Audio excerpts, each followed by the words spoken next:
સર્વે અવતારના અવતારી, સર્વ કારણના કારણ, સર્વધામના ધામી, આપણા સૌના મોક્ષદાતા એવા પૂર્ણ પુરુષોત્તમ ભગવાન સ્વામિનારાયણ મહાપ્રભુની અસીમ કૃપા આપણા બધા ઉપર.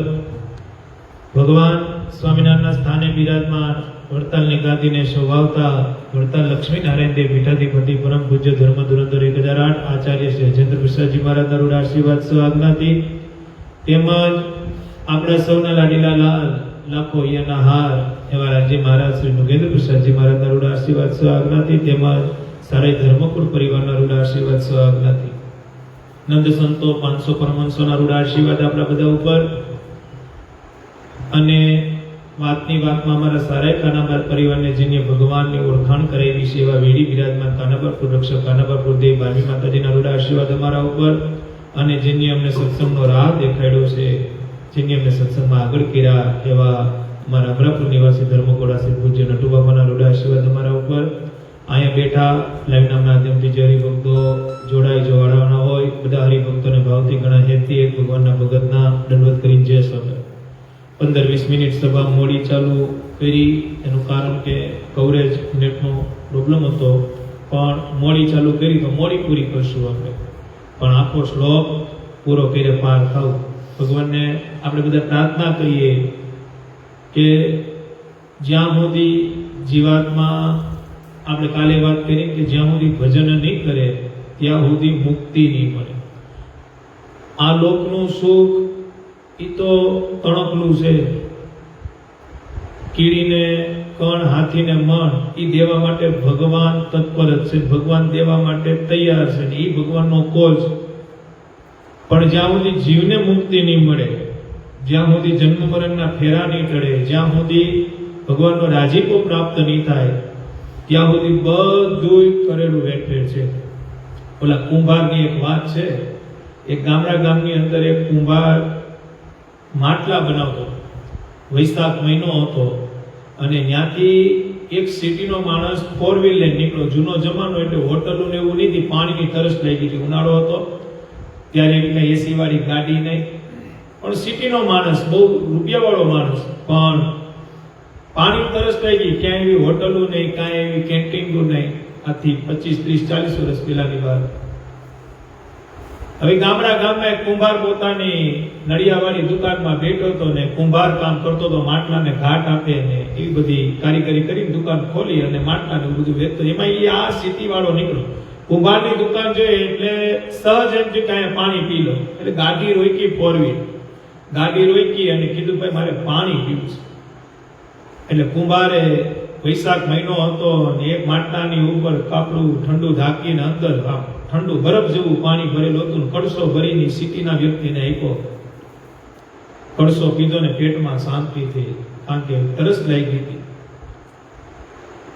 સિટી વાળો કે હજી એક કળશો આપો, તો બીજો કળશો, ત્રીજો કળશો, 3 કળશા પીધા અને તૃપ્ત થયું. પછી સિટી વાળાની દુકાનમાં નજર કરી તો નત નવા એવા કુંડા, નત નવા એવા ગોળા ને એવા માટલા ઘડેલા હતા. એટલે સિટી વાળાએ પૂછ્યું ગામડા વાળાને કે આ બધી ઘડતર તમે કરીશ? તો કે હા, અમે તો કુંભાર છીએ, અમારે તો લોહીના સંસ્કાર છે બધા, અમે જે માટીને ઘાટ આપી દઈએ એનું ઘડતર થઈ જાય. અરે શું વાત કરો છો કે આવી ઘડતર મેં ક્યાંય જોઈ જ નથી. એટલે ગામડા વાળા માણસે કીધું સિટીમાં તો ઘરે, પણ સિટીમાં કાંઈ ન હોય, આવી ઘડતર જો સિટીમાં તમે મૂકો ને તો આ તમે કેટલા વેચો? તો કા એક માટલું 5 રૂપિયા, અરે સિટીમાં મૂકો તો આના 50 રૂપિયા આવે. ઓલો ગામડા વાળો કે શું વાત કરું? અરે હા, એ કે મારી ભેગા આવો તમે. એટલે ઓલો ગામડા વાળો વ્યક્તિ હતો કે ભેગો આવીને હું કરું? અરે મારી ભેગા આવો, હું તમને એક દુકાન ભાડે રખવી દઉં, એક મકાન ભાડે રખવી દઉં, અને આવી રીતે તમે માટલાની કારીગરી કરો, 5 ના 50 10 ગણા પૈસા ત્યાં વધુ આવશે. એમ પછી હું ધીમે ધીમે આવક ચાલુ થાય, 10 ગણી આવક ચાલુ થાય, વર્ષ 2 વર્ષમાં તો ઝાઝા પૈસા થઈ જાય. ઘરની દુકાન લઈ લેજો, ઘરના મકાન લઈ લેજો. એમ પછી બહુ ધંધો થાય તો દુકાન બંધ કરી મોટું કારખાનું મૂકી દેજો. પણ પછી કારખાનામાંથી હોલસેલ વેપાર ચાલુ કરી દો, પછી રિટેલ ધંધો જ પણ. તમારા હસ્તક દુકાનો ખોલાવી નાખવાની, તમારે સીધો માલ આપી જવાનો, તમારે નફો જ લઈ લેવાનો. એમ પછી પછી આપણે વિદેશનો કોન્ટેક્ટ કરશું, પરદેશની અંદર આ માલ મોકલશું, ત્યાં તો 100 ગણા પૈસા વધુ આવશે. એમ પછી મકાનમાંથી બંગલો બનાવજો, સારા રૂમ બનાવજો. એમ પછી આરામ કરજો. માણસોની રીતે કામ કરે. તમારે ખાલી કારખાને જવાનું, દેખરેખ રાખવાની, હાંજે હિસાબ લઈ લેવાનું અને મસ્ત આરામ કરવાનો. અને ત્યારે ગામડાના વ્યક્તિ કીધું, પાણી પીવા તમે રોકાણા હતા, અહીંયા 5 રૂપિયાનો ઘડો વેચું તોય હું તો આરામ જ કરું છું. આ બધું કર્યા પછી જો આરામ જ કરવાનો હોય તો મારે શહેરમાં નથી આવવું. તમારું શહેર તમને મુબારક છે, મને અહીં ગામડે રહેવાય. આ બધું કર્યા પછી જો આરામ જ કરવાનું છે તો હું તો બપોરે આગે 12 થી 3 સુઈ જ જાઉં છું. ઘડો વેચાવો હોય તો ઠીક છે, ન વેચાવો હોય તો ઠીક છે, મારું પેટ મારો ઠાકોર ભરી દઈશ. અને ગુણાતીતાનંદ સ્વામીની વાતમાં લખ્યું કે નિત્ય લાખ કમાતો હોય પણ બપોરે ઘરે જમવા જાય, રાત્રે ઘરે જમવા જાય તો બાજરાનો રોટલો અને ઘઉંની રોટલી જ ખાવાની હોય, એમાં કઈ કોનાની રોટલી ન આવે. નિત્ય લાખ કમાતો હોય, લાખ રૂપિયા રોજ કમાતો હોય. એ સમયમાં કીધું સ્વામી, અત્યારના તો કરોડ રૂપિયા હતા, પણ ખાવા બેસીએ ત્યારે હું આવે કા ઘઉંની રોટલી આવશે અને કા બાજરાનો રોટલો છે, કારણ કે પેટ તો એ જ ભરી શકશે. તમે બહારનું પંજાબી ખાઓ, ચાઇનીઝ ખાઓ તો 1 દી 2 દી 3 દી 4 દી, પણ શરીરને તૃપ્તિ તો ઘઉંની રોટલી અને બાજરાનો રોટલો જ આપે. એ ખાવા માટે જો જાજી મહેનત કરશું તો એટલું તો મળી જ રહેવાનું છે ને. અને મારા નટુ બાપા ઘણી વખત કહે કે ભગવાન સ્વામિનારાયણની શિક્ષાપત્રી પ્રમાણે કોઈ જીવન જીવતો હોય ને બકાલાની લારી ફેરવતો હોય ને તો એના જીવનમાં કોઈ દી રૂકાવટ ના આવે. બકાલાના લારીમાં પણ એનું જીવનનું ગુજરાન નીકળી જાય, પણ શિક્ષાપત્રી પાડવી પડે. શું કરવી પડે? એના નિયમ પાડવા પડે. કાંઈ વ્યસન ન રાખો. સ્વામીની વાતમાં લખ્યું, કુસંગીના ફેલમાં સત્સંગીના નો. કુસંગી જેટલા કુસંગમાં રોજ પૈસા વાપરી નાખે ને એટલામાં તો સત્સંગીના ઘરના રોટલા નીકળી જાય. કુસંગી હોય, દાખલા તરીકે અત્યારે માવો ખાતા હોય, 10 માવા ખાધીના ખાતા હોય તો 20 રૂપિયાનો માવો છે, 200 રૂપિયાનો તો ખાલી માવા જ થાય. હવે માવા ખાતો હોય, ચાય પીતો હોય, 100 રૂપિયાની ચા ને 200 રૂપિયા માવા, 300 રૂપિયા થયા. હવે ઈ સત્સંગીનું ઘર હોય, ઘરમાં 4 જણા હોય, 2 ટાઈમ જમી લે ને કઢી ખીચડી ખાઈને બાજરા રોટલા, તોય 300 માં અત્યારે પૂરું થઈ જાય. ઓલા કુસંગીને એટલાને જોઈએ. એટલે તો સ્વામિનારાયણ ભગવાને આ સંપ્રદાયની વ્યસન તો કાઢી જ હોય. તમે આજે ધર્મકુળ પાસે કે ધર્મકુળ આશે સંતો પાસે કંઠી બાંધવા જાઓ તો એનો એક જ પ્રશ્ન, ભાઈ વ્યસન નથી ને કાંઈ? તારે કોઈ જાતનું વ્યસન નથી ને? બાકી ગુરુ મંત્ર અને શરણાગળ મંત્ર એ તો બધું પછીની વાત છે, પણ પહેલો પ્રશ્ન શું હોય કે ભાઈ તને કઈ વ્યસન નથી ને? માવા, ગુટખા, તમાકુ, સિગરેટ? તો કે નહીં સ્વામી, નહીં બાપુજી. હા, તો વાંધો નહીં. બાકી વ્યસન, કારણ કે મૂળ પાયામાં જો વ્યસન પડ્યું હોય તો એ સુખી કેદી થાય? એમ ભગવાનનું ભજન કરી લેવો ને તો આજ નહીં તો કાલ, કાલ નહીં તો પરમ દિવસે ભગવાનને સુખી કરવા જ પડે. અને મોટા સંતો કહેતા કે આ સ્વામિનારાયણે રોટલા ગળે લીધા છે 3 વખત પછી બોલ્યા. હું બોલ્યા કે આ સ્વામિનારાયણ ભગવાને આપણા રોટલા ગળે લીધા છે, એ દેશે દેશે અને દેશ એનું ભજન કરે ને રોટલા દે. આપણે 5-15 દી પહેલા અમરેલીનું ચરિત્ર કીધું કે બેઠા બેઠા ભજન કરે તો બેઠા બેઠા સ્વામિનારાયણ રોટલા આપે, બેઠા બેઠા સ્વામિનારાયણની માળા કરે તો બેઠા બેઠા રોટલા ભગવાન આપે. પણ પાછું એમાં વિશ્વાસ હોવો જોઈએ, પછી બેઠું જ ન રહેવું.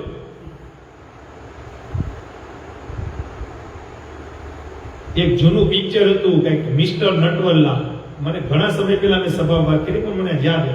એમાં એક ડાયલોગ આવે છે કે રામના આશરે બેહો ને પછી કોઈની દુખી થાવ નહીં. એવો એક ડાયલોગ છે એની અંદર, બહુ આખો મને યાદ નથી એમ.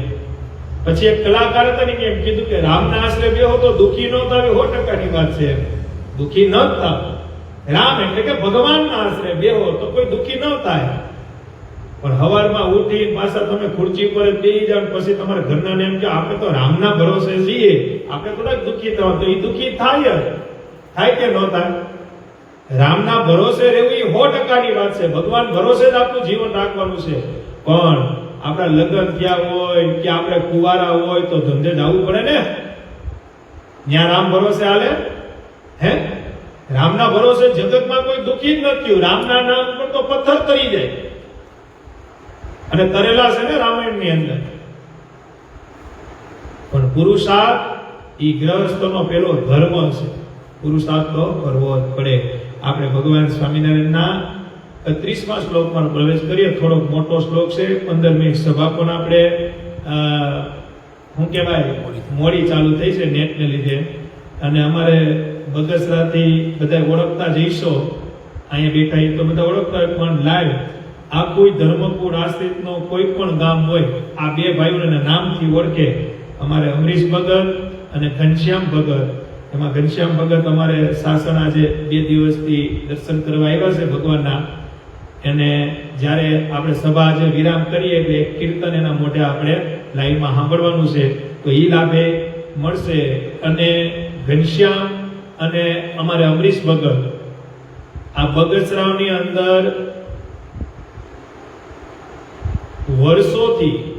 વર્ષોથી ધર્મપુરના શરણે રહી અને ભગવાનનું ભજન કરે છે.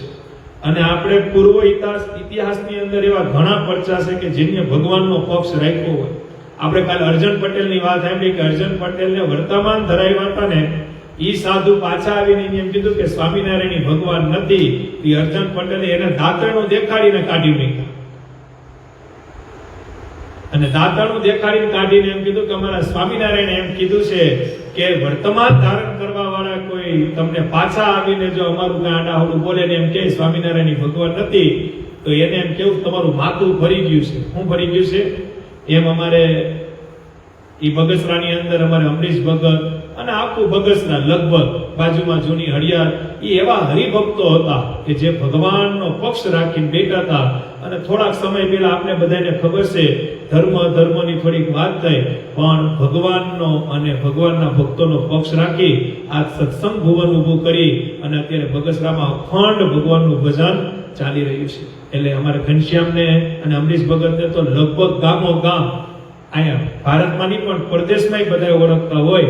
એટલે અમારા ઘનશ્યામ ભગત આજે આવ્યા છે એટલે એના મોઢે છેલ્લે આપણે સભા વિરામ કરીએ, ધૂન પતાવીએ ત્યારે ભગવાનનું એક કીર્તન એના મોઢે સાંભળશું અને પછી આપણે સભાને વિરામ કરશું. અત્યારે આપણે 33મા શ્લોકની અંદર પ્રવેશ કરીએ.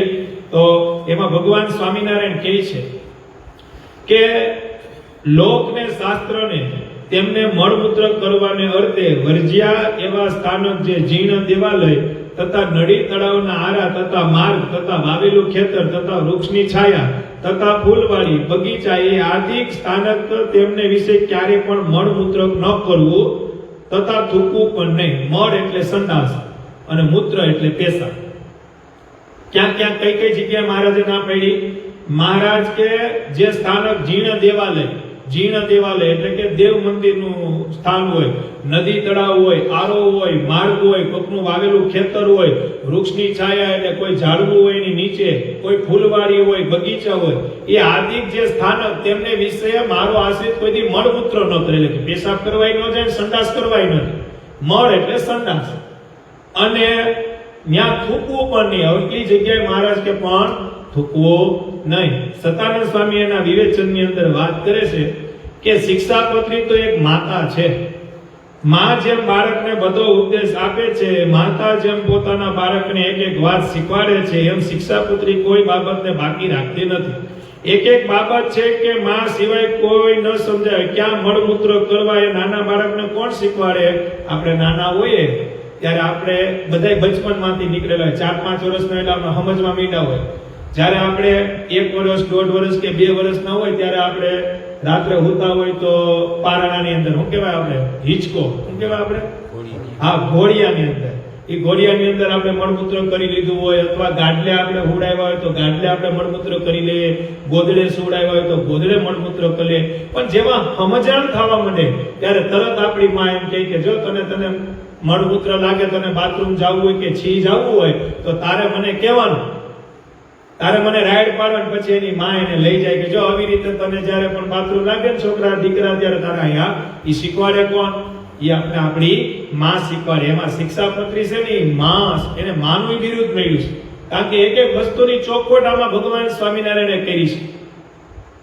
ક્યાં મળમૂત્ર કરવાય નાના બાળકને કોણ શીખવાડે? બચપનમાં એની માં જ શીખવાડતી હોય છે કે અહીં પેશાબ કરવો ને અહીં ન કરો. શિક્ષાપત્રી એક માતા છે. લોક અને શાસ્ત્રમાં મનાઈ કરેલી છે એવા સ્થાનમાં મળમૂત્ર કરવા નહીં. એટલું જ નહીં પણ થૂકવું પણ નહીં. આ આજ્ઞા ઉપર સતાનંદ સ્વામી ભાષ્ય રચતા કહે છે, લોક અને શાસ્ત્ર, શાસ્ત્રમાં કેટલી જગ્યાએનો નિષેધ છે સાંભળજો. કેટલી જગ્યાએ નિષેધ એટલે મનાય, નિષેધ એટલે મનાય. કેટલી જગ્યાએ મનાય છે સતાનંદ સ્વામી કે લ્યો લખું, હું લખું છું વિવેચનમાં, તમે બધાય સમજો. લોકમાં નિષેધ, બીજાના ઘરના આંગણામાં મળ મૂત્ર કરવા. બીજાના ઘરે કોઈ કરવા જવાય?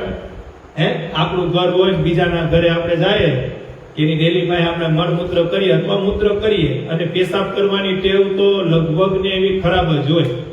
આમાં જે બગીચા ઝાડવું લખ્યું ને, આપણે હાઈવે ઉપર જતા હોય તો આપણે હોટલ ન ગોતીએ. આપણે 5 જણા જાતા હોય તો બધાનો અનુભવ કયો જ હોય કે ભાઈ એક કામ કરો ને ભાઈ, ક્યાંક આમ સારી જગ્યા આવે ને, હોટલમાં નહીં, ક્યાંક આમ ખુલ્લું મેદાન આવે ને ત્યાં રોજ એ ખુલ્લા મેદાનમાં ગાડી પાર્ક કરી પછી ઝાડવું ગોતે. શું ગોતે?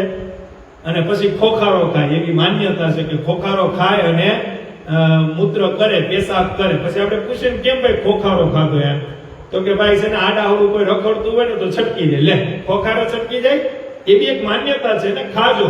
આપણે કોઈને મનાઈ કરતા નથી, પણ ઝાડવાની ભગવાન તો ના જ પાડે છે. શું મારે છે? પછી કોઈ પણ ઝાડવું લઈ લો. ઝાડવું છે ને એક જાતનો જીવ. શું છે?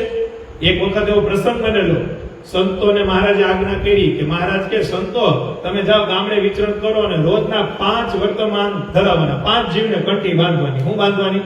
5 જીવને તમારે કંઠી બાંધવાની, અને ન બંધાય તો તમારે ઉપવાસ કરવો. હવે ત્યારે નવો નવો સંપ્રદાય, સ્વામિનારાયણ ભગવાનને કોઈ ઓળખે નહીં, પાછા ગામડે ગામડે ભગવાનના એટલા દ્વેષી રે. સાધુને જોયા નથી, માર્યા નથી, સાધુને જોયા નથી, માર્યા નથી. હવે એમાંય 5 ઘડા ગોતવાના, એક સાધુને 5. હવે 50 સંતો ગામડે છે, 50 ને 250 જીવ ગોતવા ક્યાંથી? પછી સંતોને 1 દી 2 દી 3 દી 5 દીના ઉપવાસ થાય. શું થાય? શિયાળો હોય તો ટાઈટ સહન કરીને ઉપવાસ કરવાના, ઉનાળો હોય તો તડકો સહન કરીને કરવાના, વરસાદ હોય તો એ સમયગાળી છાધલ્યું નહોતી અને ક્યાંય રોકાવાના આશરા નહોતા, કોઈ વસ્તુને એવો કઠણ સમય. એટલે હું ઘણી વખત કહું કે નંદ સંતોએ સ્વામિનારાયણ સંપ્રદાયના પાયા પાતાળની અંદર નાખી દીધા છે. ક્યારે કોઈનાથી હલ્યામ જ નથી, જો વિમુખ એનું કામ કરવાનું બંધ કરે તો. બાકી કોઈની તાકાત નથી કે આ સંપ્રદાયને કોઈ સૂર્ય અને ચંદ્ર તપે ત્યાં સુધી હલાવી શકે. કારણ કે એટલું કઠોર તપ આ સંપ્રદાયના નંદ સંતો, જે મહારાજ બીજા અક્ષરધામમાંથી એવા થઈને આમ પાયાની અંદર, પાતાળની અંદર એવા પાયા નાખેલા છે કે કોઈનાથી હલાવે એમ જ નથી. પછી ઉપવાસ થાય, પછી સંતો આવે 5 દિવસે 10 દિવસે, એટલે મહારાજ પૂછે કે સંતો કે અરે મહારાજ કોઈ મળતું જ નથી. અને મહારાજ પાછા ઉપવાસ કરવા પડે, કોઈ કાંઈ વાત સમજવા માંગવું તો જોઈએ મહારાજ. અને મહારાજ 10 દી 8 દી 7 દી 6 દીના ઉપવાસ થાય છે. મહારાજ કે એમ? તો કે આ મોટા સંતો હતા ને, મહારાજને કીધું મહારાજ અમે મોટાઓ છે, થોડીક રોગ પ્રતિક્રિયા શક્તિ હારી તો અમે સહન કરે, પણ નવા જે સંતો થાય એ બિચારા થોડાક ઉપવાસ સહન કરે. કાંઈક આનો રસ્તો કાઢો ને. અને બધાય રસ્તા બંધ થાય ત્યારે ભગવાન જ રસ્તો ખોલે. કોણ ખોલે?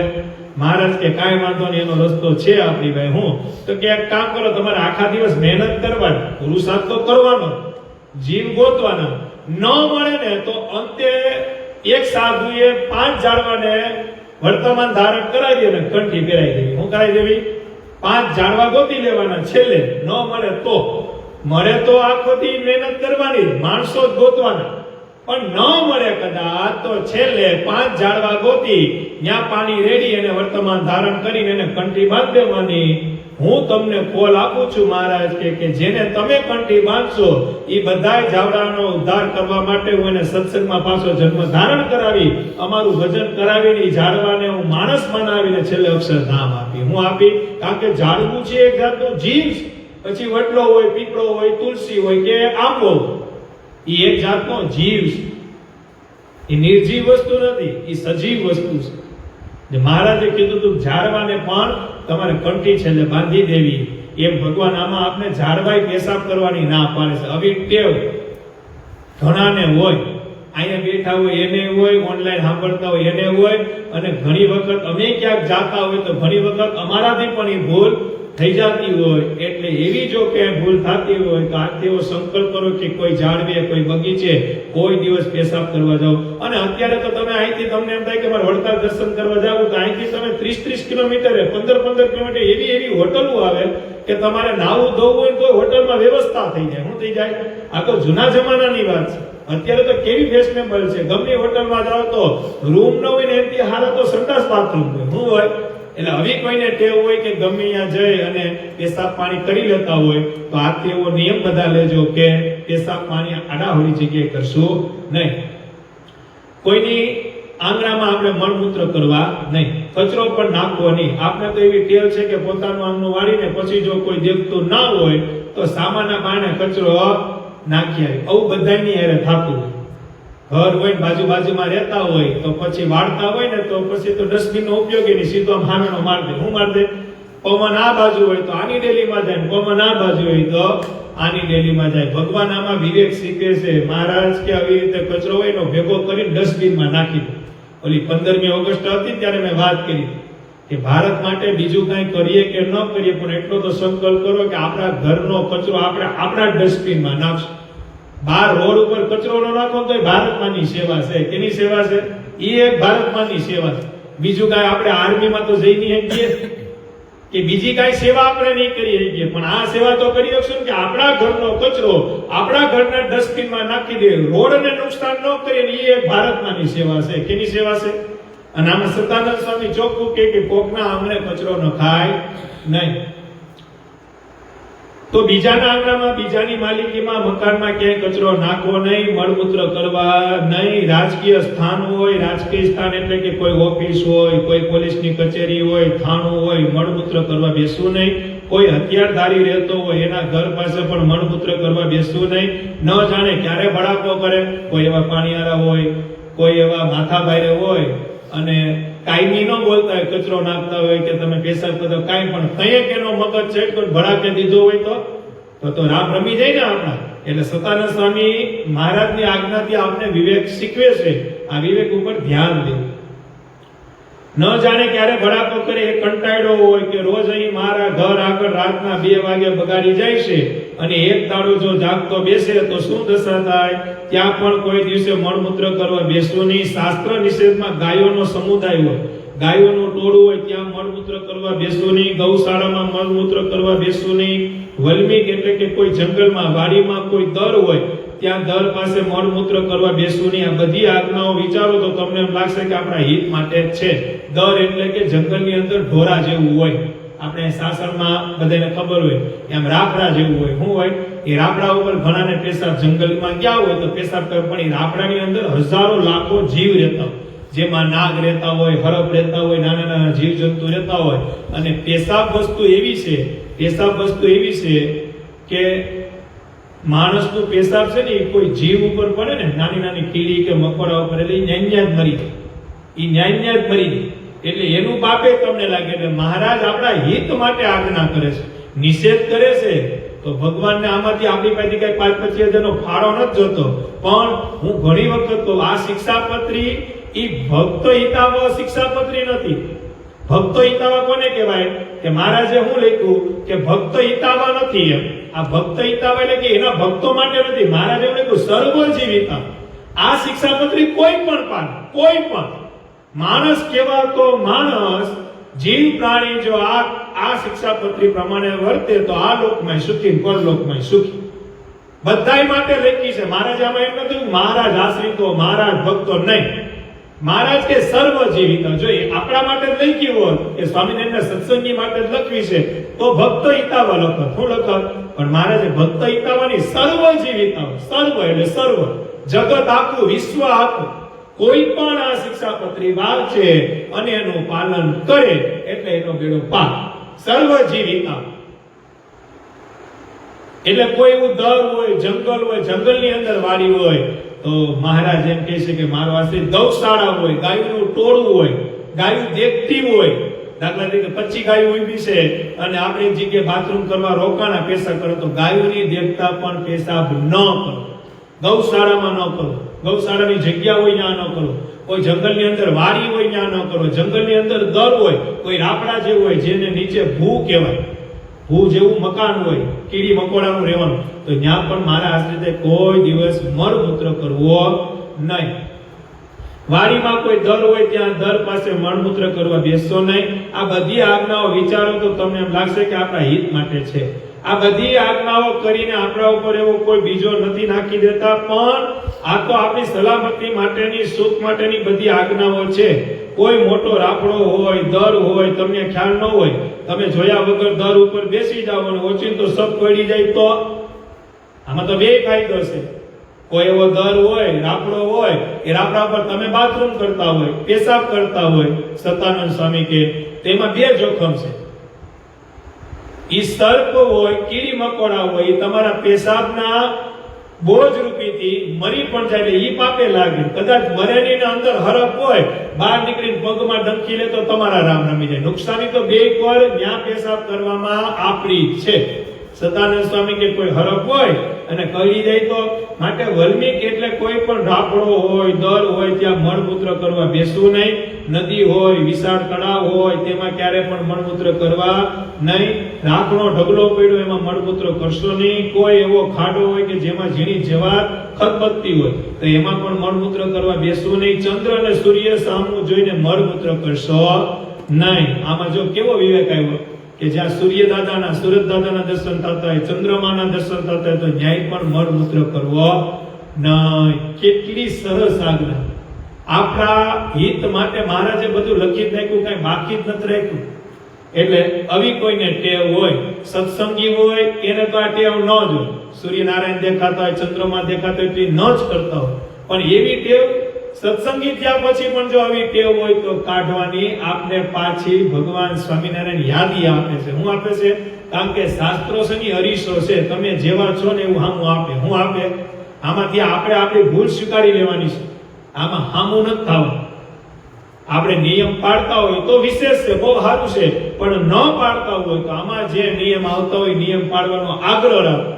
અને આપણે જો બધાય નિયમ પાડતા જોઈએ, આપણે એમ લાગે કે આપણે બધાય પાડીએ છીએ, તો 5 જણા એવા ગોતવા કે જે નિયમ ન પાડતા હોય તો એને સમજાવો કે ભાઈ નિયમ પાડો. હું ઘણી વખત એકાદશીની આગલે દિવસે કહો, દર્શનને દિવસે કહો કે આપણે તો એકાદશી રહેતા હોય, આપણે તો ભગવાન મેળા, આપણે ખબર છે કે એકાદશીનો મહિમા છે, પણ આપણા સગા સંબંધી, કુટુંબ, મિત્રો, આપણા હગાવાલા એ એકાદશી ન રહેતા હોય તો ને કેવું કે એકાદશી નહીં રહ્યો તો કેટલું પાપ લાગે.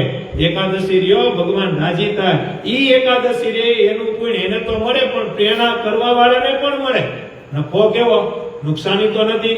તમે કોઈને હારી સલાહ દો, તમને કઈ પૂછે ને ભગવાન બાબતની કઈ હારી સલાહ દો, જો ઈ પાલન કરે તો એને નફો અને કેવા વાળાને નફો. જો ઈ પાલન ન કરે તો કેવા વાળાને તો નફો છે, ઓલાને નફો હોય કે ન હોય, પણ કેવા વાળાને તો નફો છે ને છે. તો નફો હું તો કઈ કરોડપતિ ન થઈ જાય, એની ઘરે કઈ ગાડી બંગલા ન થઈ જાય, પણ ભગવાનનો રાજીપો હું થાય. અને ભગવાનના રાજીપામાં તો આખું બ્રહ્માંડ આવી જાય. હું આવી જાય? ઓલા કુંતાજી હતા, કુંતાજીને કૃષ્ણ ભગવાને કીધું કે માંગો કુંતાજી. રાજી થયા. કુંતાજી કે એમ દેવો? અરે તમે લેતા ભૂલો, અમે દેતા ભૂલીએ.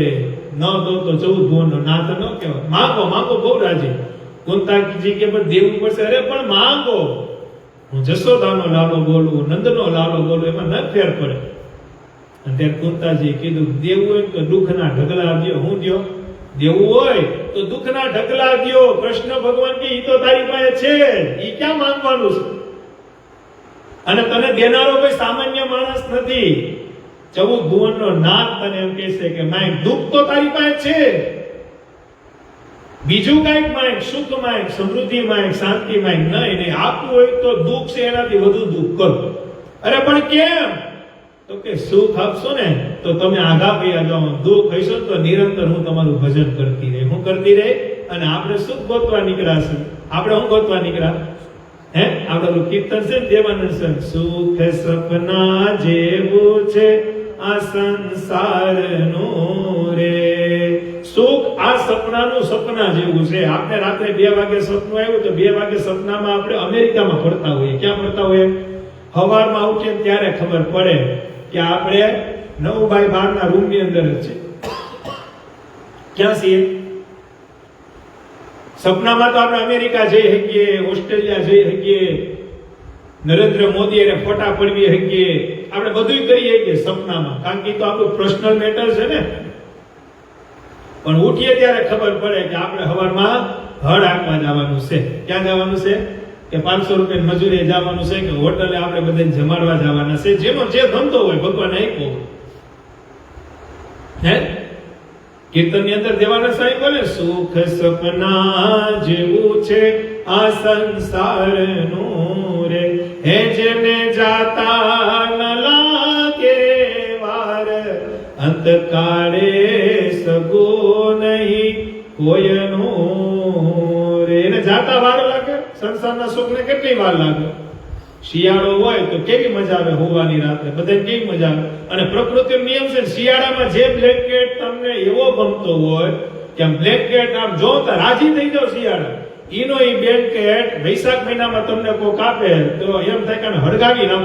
એટલે ભાઈ 2 મહિના પહેલા તને ગમતો હતો, પણ ગમતો તો એનું કારણ કે ત્યારે પ્રકૃતિએ શિયાળો મૂક્યો હતો, અત્યારે ઉનાળો આવ્યો છે. એમાં પ્રકૃતિના નિયમો, આજે જે સુખ આપને ગમતું હોય, જેની હાટું આપણે મતતા હોય ને, એ સુખ તમને મળી જાય પછી એ સુખ કડવા પડે. હવે આ જાય તો હાલ એક જોક્સ ની વાત કરીએ તો જેના લગ્ન ન થયા હોય, તો એના પપ્પા ગમી મળે ને એને બાયોડેટા દે, મારા દીકરાનું કરવાનું છે, અને દીકરો એ જોવા બધે જતો હોય, કારણ કે એને હરખ કોઈ લગ્ન કરવાનું. પણ કેટલા દોડતા હોય. સાસરનો દીકરો હોય તો કોઈ જુનાગઢ થી ફોન કરે કે હાલો અહીંયા જોવા આવે, તો જુનાગઢ જાય, રાજકોટ જાય, બગસરા જાય, કેશોદ જાય, અમરેલી બધીએ જાય. શું કરવા? એક લગ્ન કરવાનું એને ઈ મકસદ છે કે મારે લગ્ન કરવું. લગ્ન થઈ જાય પછી અરે બાપા આને કરતા ન કર્યા હોત તો કેટલા તોડાના એમ કે ન કે હે. દેવાનંદ સ્વામીનું કહેવાનું એ છે કે જ્યાં સુધી સંસારનું સુખ આપણે જોઈએ છીએ ત્યાં સુધી એમ થાય કે મેળવી લઈએ, પણ મેળવાના પછી આપણે એમ થાય કે આ સુખ જાય તો સારું. શું થાય? આ સુખ હવે નીકળે તો સારું. આ સુખમાં કઈ માર નથી, કારણ કે મોટા સંતો, ઋષિ મુનિઓ, મહાપુરુષોનો એક જ મત ભેગો થાય છે કે સુખ હોય તો એક ભગવાનના શરણે છે. ભગવાનના શરણ વગર ક્યાંય સુખ જ નથી. મથીને મરી જવાના છીએ આપણે બધા, છેલ્લે મરી જવાના છીએ, કાંઈ ભેગું આવવાનું નથી. એનું એવું કારણ નથી કે આપણે કઈ ભેગું કરવું નથી. મહારાજની આજ્ઞા છે તમારું ઘર વકરો હાલે, તમારી આજીવિકા હાલે એટલો તો સંગ્રહ કરીને રાખો. મહારાજે ગ્રસ્તને આજ્ઞા કરેલ છે, આગળ શિક્ષાપત્રીમાં આવશે. પણ મહારાજ કે અતિ ભેગું થઈ જાય તો ભજન નહીં થાય. હું ને થાય બહુ પૈસા થઈ જાય, બહુ ગાડીઓ થઈ જાય. ઓલો મંગળિયો હતો, ગોપાલ સ્વામીનો અંગૂઠો મોઢામાં લે. હું લે? જ્યારે મંગળિયો હતો, ગોપાલ સ્વામીનો અંગૂઠો મોઢામાં લે, પગનો અંગૂઠો. સ્વામી મને તમારી પર બહુ હેસ. અને સ્વામી એવો સુખી કર્યો તો દીવાન બન્યો. હું બન્યો? મંદિરે આવતો જ બંધ થઈ ગયો. અને સ્વામી આવી અને ત્યારે હસતા હસતા કીધું કે હા મંગળિયા તું તો બહુ મોટો રાજવી થઈ ગયો. એટલું બોલ્યા, મંગળિયાને દુઃખ લાગી ગયું. જે મંગળિયો સ્વામીનો અંગૂઠો ચાટતો હતો અને સ્વામીએ વાલથી એમ કીધું કે આ મંગળિયા, કારણ કે 5-7 જણા ભેગા હતા, હવે તો રાજવી બની ગયો. અને જાતા જાતા સાધુને કહેતા ગયા કે ગોપાલ સ્વામી મોટા બહુ પણ વિવેક નહીં. એટલું જ બોલ્યા, મંગળિયા મંગળ શેઠ બન્યા હતા, પાછા મંગળિયા બની ગયા. હું બની ગયા? ભેગું કર્યા પછી પણ હું હે. એટલે આમાં સતાનંદ સ્વામી ચોખ્ખી આપને એમ વાત કરે છે કે મળમૂત્રા કરવાની, રાખનો ઢળગલો એટલે સૂર્ય અને ચંદ્ર દેખાતા હોય, એના દર્શન થતા હોય તો ત્યાં પણ મળમૂત્ર કરવો નહીં. કોઈ દેવસ્થાન હોય, દેવસ્થાન સામે બેસીને પણ મળમૂત્ર કરશો. ધજા દેખાતી તો ધજા હમું પણ કરાય નહીં, મળમૂત્ર કોઈ દી કરાય નહીં. હળવી ખેલેલું ખેતર હોય એમાં મળમૂત્ર કરવા જશો નહીં. નદીને કિનારે મળમૂત્ર કરવા નહીં. નદીમાં પાણી હોય, પાણીથી 100 કદમ દૂર મળમૂત્ર કરવા પણ નજીકમાં નહીં. ઉજ્જડ દેવ મંદિર હોય, કોઈ જંગલમાં ઘણા દેવ મંદિરો પડી ગયેલા હોય, ઉજ્જડ થઈ ગયા હોય, એમાંથી દેવ તો ચાલ્યા ગયા હોય, પછી શું વાંધો? તો કહે છે શાસ્ત્રમાં એવો નિયમ છે કે દેવાલય ઉજ્જડ થઈ જાય એમાં ભૂત પ્રેતનો વાસ થાય છે. કેનો વાસ થાય છે? કોઈ મંદિર હોય, એ મંદિર ખંડિત થઈ ગયું હોય, પછી એમાંથી મૂર્તિ લઈ લીધી હોય કે જે કાંઈ પથ્થર રૂપી દેવ હોય કે દેવી લઈ લીધી, પછી ઉજ્જડ થઈ ગયું મંદિર, પછી ત્યાં કોઈ જાતું ન હોય, કારણ કે દેવ કે દેવી છે જ નહીં. પછી આપને એમ હોય કે હવે મંદિર તો ઉજ્જડ થઈ ગયું છે ને આપણે ત્યાંથી નીકળ્યા ને એમાં તમે બાથરૂમ કરી લીધું. તો શંકર ભગવાનની આજ્ઞા છે ભૂત લોકોને, કેને? વૃદ્ધ પ્રેમી આત્મા યોની હોય ને એને આજ્ઞા છે કે જ્યાં દેવ મંદિરો ઉજ્જડ થઈ ગયા હોય ત્યાં તમારે નિવાસ કરીને રહેવું. હું રહેવું? ભૂત રહેતા હોય ત્યાં તમે મળમૂત્ર કરી આવો તો એ ભૂત પછી ક્યાં આવે? અને ઘરે આવીને આપણે ધૂણવાનું રહે. હું રહે? એટલે આમાં એમાં પણ આપને ના પાડે છે. નદી કે તળાવ કિનારે મળમૂત્ર કરો નહીં. આપણે ઘણી વખત ટેવ હોય, નદી હોય, નદીની અંદર ઘણા પેશાબ કરતા હોય. શું કરતા હોય? ઘણા નદીની અંદર પેશાબ કરતા હોય. આમ નદીના કાંઠે ઉભે પાણી જાતું હોય ત્યાં પેશાબ કરતા, એવું આપણે લગભગ જોયેલું હોય. પામર જીવ હોય એને કઈ જ્ઞાન ન હોય એટલે નદીની અંદર. પણ આમાં સતાનંદ સ્વામી આપને ના પાડે છે, મહારાજની આજ્ઞાથી આપને ના પાડે છે કે એવું કોઈ નદી કે તળાવ જેમાં પાણી હાઈલું જતું હોય ને એમાં પણ મારો આશ્રિત કોઈથી મળમૂત્ર કરે નહીં. કોઈક દિવસે ઓચિંતું દુઃખ આવી પડે. કેવું દુઃખ આવી પડે તે સાંભળજો. કોઈ એવો દુર્ભાગ્ય માણસ નદીને કિનારે મળ ત્યાગ કરીને જતો રહેલો હોય, મહાત્મા ત્યાં સ્નાન કરવા આવ્યા. સ્નાન કર્યું, સંધ્યા વંદનાદિ કર્મ પતાવી સૂર્યને જળની અંજળી આપી અને ચાલતા જાય છે અને એકદમ એમનો પગ મળમાં પડ્યો. સવારનો સમય એમના મુખમાંથી એકદમ બોલાઈ ગયું, અરર કોના પગ તૂટી ગયા છે, અહીં નદી કિનારે બગાડી ગયો. જ્યાં એ વચન બોલે ત્યાં મળમૂત્ર કરેલા બરાબર એ જ વખતે દિવાલ ઉપરથી પડી જાય. મળમૂત્ર કરવા ના પાછળના ઘણા કારણ છે, પણ સતાનંદ સ્વામી અમે એક વાત સમજાવે છે આપને. એ વાત એવી સમજાવે છે કે તમે રાત્રે નદીના કિનારે ગયા, તળાવના કિનારે ગયા, પાણી આવી જતું, ત્યાં તમે સંડાસ કરી મળ કરી લીધું. શું કરી લીધું? ત્યાં તમે સંડાસ પાણી કરી લીધા અને નદીના પાણીથી હાથ પાણી ધોઈ લીધા. પણ સવારે ત્યાં કોઈ એવો મહાત્મા, કોઈ મહાપુરુષ એ નાવા માટે આવે. મહાપુરુષ હોય એટલે ભગવાન ભેગા હોય ને, મહાપુરુષની ભેગા ભગવાન હોય. એને ત્યાં સ્નાન કર્યું, સ્નાન કરીને બહાર નીકળ્યા અને તમે જે રાતે મળમૂત્ર કરીએ એમાં એનો પગ પડે તો એ પાછા અપવિત્ર થાય. એટલે તરત મહાપુરુષ બોલે કે ઓહો કેના ભાગ તૂટી ગયા છે, કેના પગ તૂટ્યા છે, કે આયા મળમૂત્ર કરી ગયો. એ મહાપુરુષ એવું બોલે ને તો જે કરી ગયો એના પગ એમને મેં તૂટી જાય. એ દિવાલે ટીકાણો તો પડે. એને ખબર એને હોય કે કેના શ્રાપ કરીને આપણે પીડા. અને મોટા સંતો કહેતા કોઈને રાજી ન કરી શકો તો કાંઈ નહીં, પણ કોઈને દુખવા તો, કોઈને રાજી ન કરી શકો તો કાંઈ વાંધો નહીં, સ્વભાવ હોય. તમે એને રાજી ન કરી શકતો હોય મોટાઓને, પણ એને દુખવા તો નહીં જ. એનો જીવ તો કોઈથી બાળવો નહીં, એમ મોટા સંતો કહેતા. મહારાજ એક વખત સ્વામિનારાયણ ભગવાન ગઢડાથી નીકળ્યા અને ગુજરાત જતા, અમદાવાદ બાજુ જતા. તેમાં ભાર પ્રદેશ પાસે વિસામો ખાતો અને ઉનાળાનો તડકો હતો એટલે સંતો અને હરિભક્તો બધા ભેગા હતા. એટલે સંતોએ કીધું કે મહારાજ ભાલ પ્રદેશ આવ્યો છે તો કઈક વિસામો કરી. ભાલ પ્રદેશ એટલે ધંધુકા ધોલેરા, એને ભાલ પ્રદેશ કહેવાય. મહારાજ કે સારું થાયકા હોય તો કે મહારાજ થાયકા છે, થોડુંક પેટ ભોજન કરી લે, થોડુંક ભજન કરીને પછી ટાઢા પોળના આજે. મહારાજ કે કાંઈ વાંધો. એક ઝાડવું હતું, એ ઝાડવા નીચે જઈ મહારાજ ને સંતો ની બધા બેઠા. એમાં બે સંતો આમ ઝાડવાની પાછળ ગયા ને તે જોયું તો ત્યાં કોઈ મળમૂત્ર કરી ગયું. શું કરી ગયું? એટલે સંતોએ કીધું મહારાજ અહીંયા બેહાય એમ નથી, અહીંયા કોઈ મળમૂત્ર કરી ગયું છે. મહારાજ કે કાંઈ વાંધો નહીં, સામેના ઝાડવે. મહારાજ કે પેલા તમે જોતા હોય ત્યાં ક્યાંય મળમૂત્ર નથી ને, બે પાકશો તો ક્યાંક જઈએ એવા તો જોયું તો મળમૂત્ર ક્યાં. મહારાજ અહીંયા કઈ વાંધો નથી. પછી મહારાજ સંતો ને હરિભક્તો એ બધા પછી ન્યાય. પછી સંતોએ કીધું મહારાજ થોડી ભગવાનની વાતો કરો, પછી આપણે પેટ ભજન કરી પછી આપણે હાલતા થાય. મહારાજ કે હા, વાત તો બીજી તો મહારાજ કે અત્યારે કઈ નથી કરવાની, પણ ઓલું જે ઝાડવું છે એ ઝાડવાનો આજ ઉદ્ધાર થઈ જવાનો હતો. શું થઈ જવાનો હતો? મહારાજ કે આજે ઝાડવાનો ઉદ્ધાર થઈ જાય, પણ પૂર્વ જન્મનો એનો કોક લેણિયા થઈ છે ને એ ત્યાં મળમૂત્ર કરીએ. શું કરીએ? પૂર્વ જન્મનો આ જીવનો, આ ઝાડવા રૂપી જે જીવ છે એનો કોક લેણતા રહી છે, એ ત્યાં મળમૂત્ર કરી ગયો. એના મળમૂત્રના પ્રતાપે આપણે કોઈ ત્યાં બેહી ન ગયા. બાકી એનો વિસામો જો આપણે ખાધો હોત અને મહારાજ કે અમે ના સંતો રાજી થયા હોત તો એ જીવનો ઉદ્ધાર થઈ જાય. શું થઈ જાય? પણ અત્યારે જે ઝાડવે આપણે બેઠા છે એના કઈક ભાઈ હારાય છે, એનો ઉદ્ધાર વેલો થવાનો છે. તો આપણે જ્ઞાતિ પાસા, કારણ કે ભગવાન હોય, મહાપુરુષ હોય, મોટા હોય, એ તમારી સામું દ્રષ્ટિ કરે ને તોય તમારો બેડો પાર થાય, તમારા પાપ ધોવાય. ઘણા હરિભક્તો મહારાજને ગામડે પધરામણીમાં લઈ જતા. પછી મહારાજને કે મહારાજ મારી ઘેર થતા જાવ ને. મહારાજ કે અત્યારે બહુ મોડું થાય છે, પાછી ઘેર આવશો. તો હરિભક્તો શું કે મહારાજ એક કામ કરો, કાંઈ વાંધો નહીં, ઘરે પધરામણી ન કરો તો કાંઈ વાંધો નહીં, પાછા આવો ત્યારે મારા ઘર આમ ખાલી દ્રષ્ટિ કર ના કર. મહારાજ દ્રષ્ટિ કરે તો એ ઘરનો ઉદ્ધાર થાય, કારણ કે પરમેશ્વર. અને એવી જ ઘટના અત્યારે ગામડે ગામડે લાલજી મહારાજ આરે બને છે. કેની આરે બને છે? કારણ કે ભગવાનના 9મા દીકરા અને પછી સુરત જેવા સિટી હોય કે પછી બરોડા જેવા સિટી હોય, મોટા મોટા સિટી હોય તો હરિભક્તોનો રાફડો હોય, તો બધે તો લાલજી મહારાજ બિચારા ન પૂગે. પછી લાલજી મહારાજ પ્રાર્થના કરે કે બાપુજી મારું ઘર અહીંયા હામું છે, જો હામું રહ્યું બાપુજી, હાલો ને 2 મિનિટ. બાપુજી કે પણ કથામાં જવું મોડું થાય, પાછા આવશું ત્યારે વાત. તો એક કામ કરો બાપુજી, ખાલી નજર કરી દો. હું કરી દો? મારા ઘર હામું તમે નજર કરી દો. બાપુજી કે તો હું થાય? તો કે તમે નજર કરી દો તો તમારા ઘરનું દારિદ્ર્ય વયું જાય. હું વયું જાય? કારણ કે મોટા હોય, મહાપુરુષ હોય, ભગવાનને જોગમાં રહેલા હોય, ભગવાન હારે જેનો સંબંધ હોય, એની નજર પડે ને તો એ મારા રંકમાંથી રાજા બની જાય. હું બની જાય?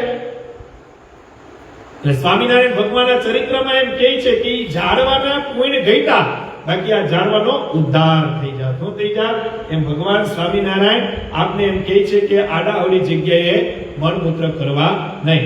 આપણા શાસ્ત્રોમાં લખેલી ઘટના છે, લોક અને શાસ્ત્રમાં નિષેધ કરેલા સ્થળોમાં જે મળમૂત્ર કરે છે ને ક્યારે કોક આપત્તિના ભોગ થવું જ પડે છે.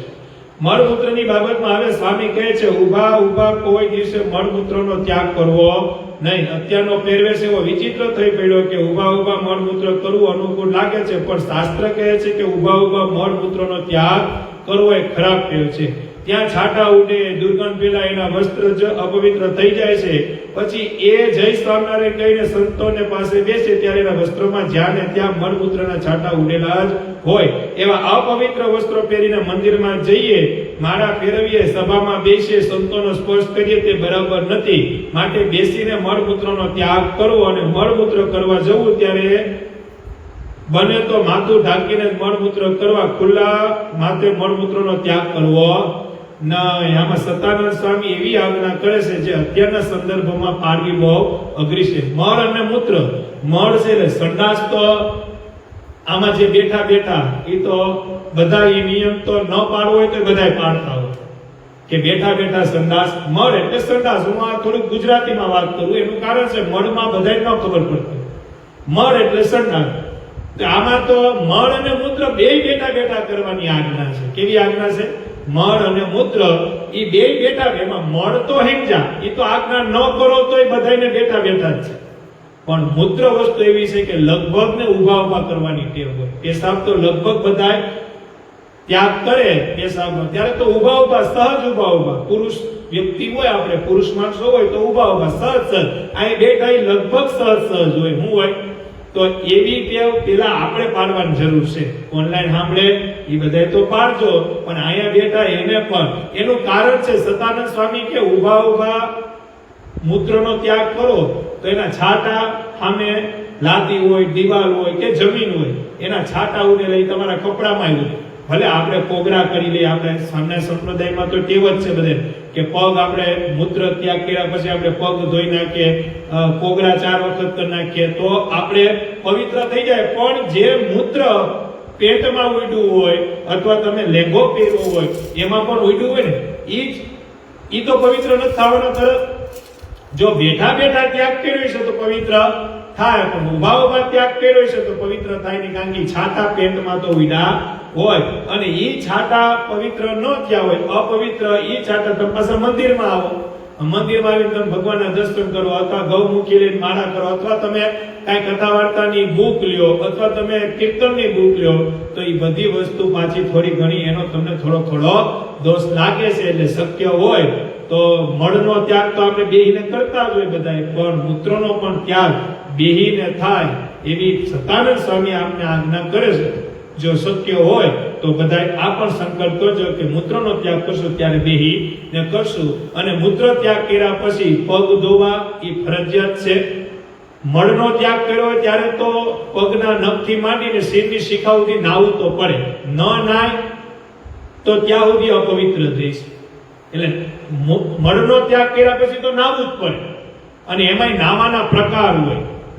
મળનો ત્યાગ કર્યો એટલે કે તમે સંડાસ ગયા ઈ પેલા તમારે, અત્યારે તો બધી સુવિધા હારી છે એટલે અત્યારના પ્રમાણની વાત કરું તો પેલા તમારા એક આપણે જે નાવા ગયા હોય ત્યારે એક ટુવાલ પહેરવો અને એક ટુવાલ ભેગો લેતો જાવ. કારણ કે નગ્ન અવસ્થામાં પણ નાઈ શકીએ નહીં. ઈ પછી જે આપણી નાવાની વ્યવસ્થા છે, તો ઈ નાવાની વ્યવસ્થામાં બાથરૂમમાં પેલા આપણી વ્યવસ્થા હોવી જોઈએ. એક ટુવાલ પહેરીને એક ટુવાલ ભેગો નહીં, કારણ કે જે ટુવાલ તમે પહેર્યો છે, જેનાથી તમે લેટ્રિન જઈ આવ્યા છો, સંડાસ જઈ આવ્યા છો, ઈ પેલા એક ટુવાલ તમારો બાથરૂમમાં હોવો જોઈએ. ક્યાં હોવો જોઈએ? ઈ ટુવાલને તમારે અડવાનો જ નથી. અત્યારના સંદર્ભ પ્રમાણે તમને સમજાવું છું.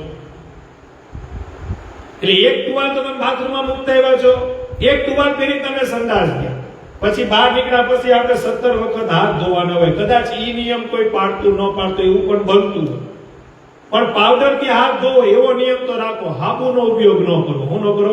બાકી તો 17 વખત પગ ધોવાના, 17 વખત હાથ ધોવાના, એ બધા નિયમ તો છે. પણ કદાચ ઈ નિયમ ન પાડતા હોય, ન પાડી શકતા હોય, તો પાવડરનો ઉપયોગ કરો. પાવડર આવે ને, પાવડર, એના ઉપયોગથી આપણા પગ અને હાથ ધોઈ પછી નાવા જવાનું છે. કદાચ ઈ મહેનત ન કરી. આ ખાલી હું આ વચમાં ગેપ દઉં છું હો, કોઈ અન્યથા ન લેતા. નિયમ તો જે છે ઈ જ પાડવાના. પણ અત્યારે જે સ્પીડલી નિયમ છે એમાં કદાચ ન પાડી શકીએ તો સીધા તમે બાથરૂમમાં જાઓ તો એક ટુવાલ તો તમે મૂકેલો છે, એને તો અડવાનો જ નથી. જે પેરેલ ટુવાલ છે, પેરેલ ટુવાલે જ તમારે નાઈ લેવું પડે. શું કરવું પડે? ઈ પેરેલ ટુવાલ તમે નાઈ લો, પછી એનો ત્યાગ કરીને જે કોરો ટુવાલ છે એનાથી તમારે તમારું શરીર સાફ કરો, પછી તમે પવિત્ર થાવશો. ઘણા તો શું કરે, જે ટુવાલે ગયા હોય ઈ ટુવાલે સંડાસ જાય. નાવાનો નિયમ હોય પણ ઈ ટુવાલે સંડાસ ગયા હોય, પાછા સંડાસ જાય અને ઈ ટુવાલ પાછો બાથરૂમમાં ટીકાડ દે, નાઈને પાછો ઈ ટુવાલ લે, તો ઈ પવિત્ર ન થાય. ઈ બહુ અપવિત્ર વસ્તુ છે. કેવી છે?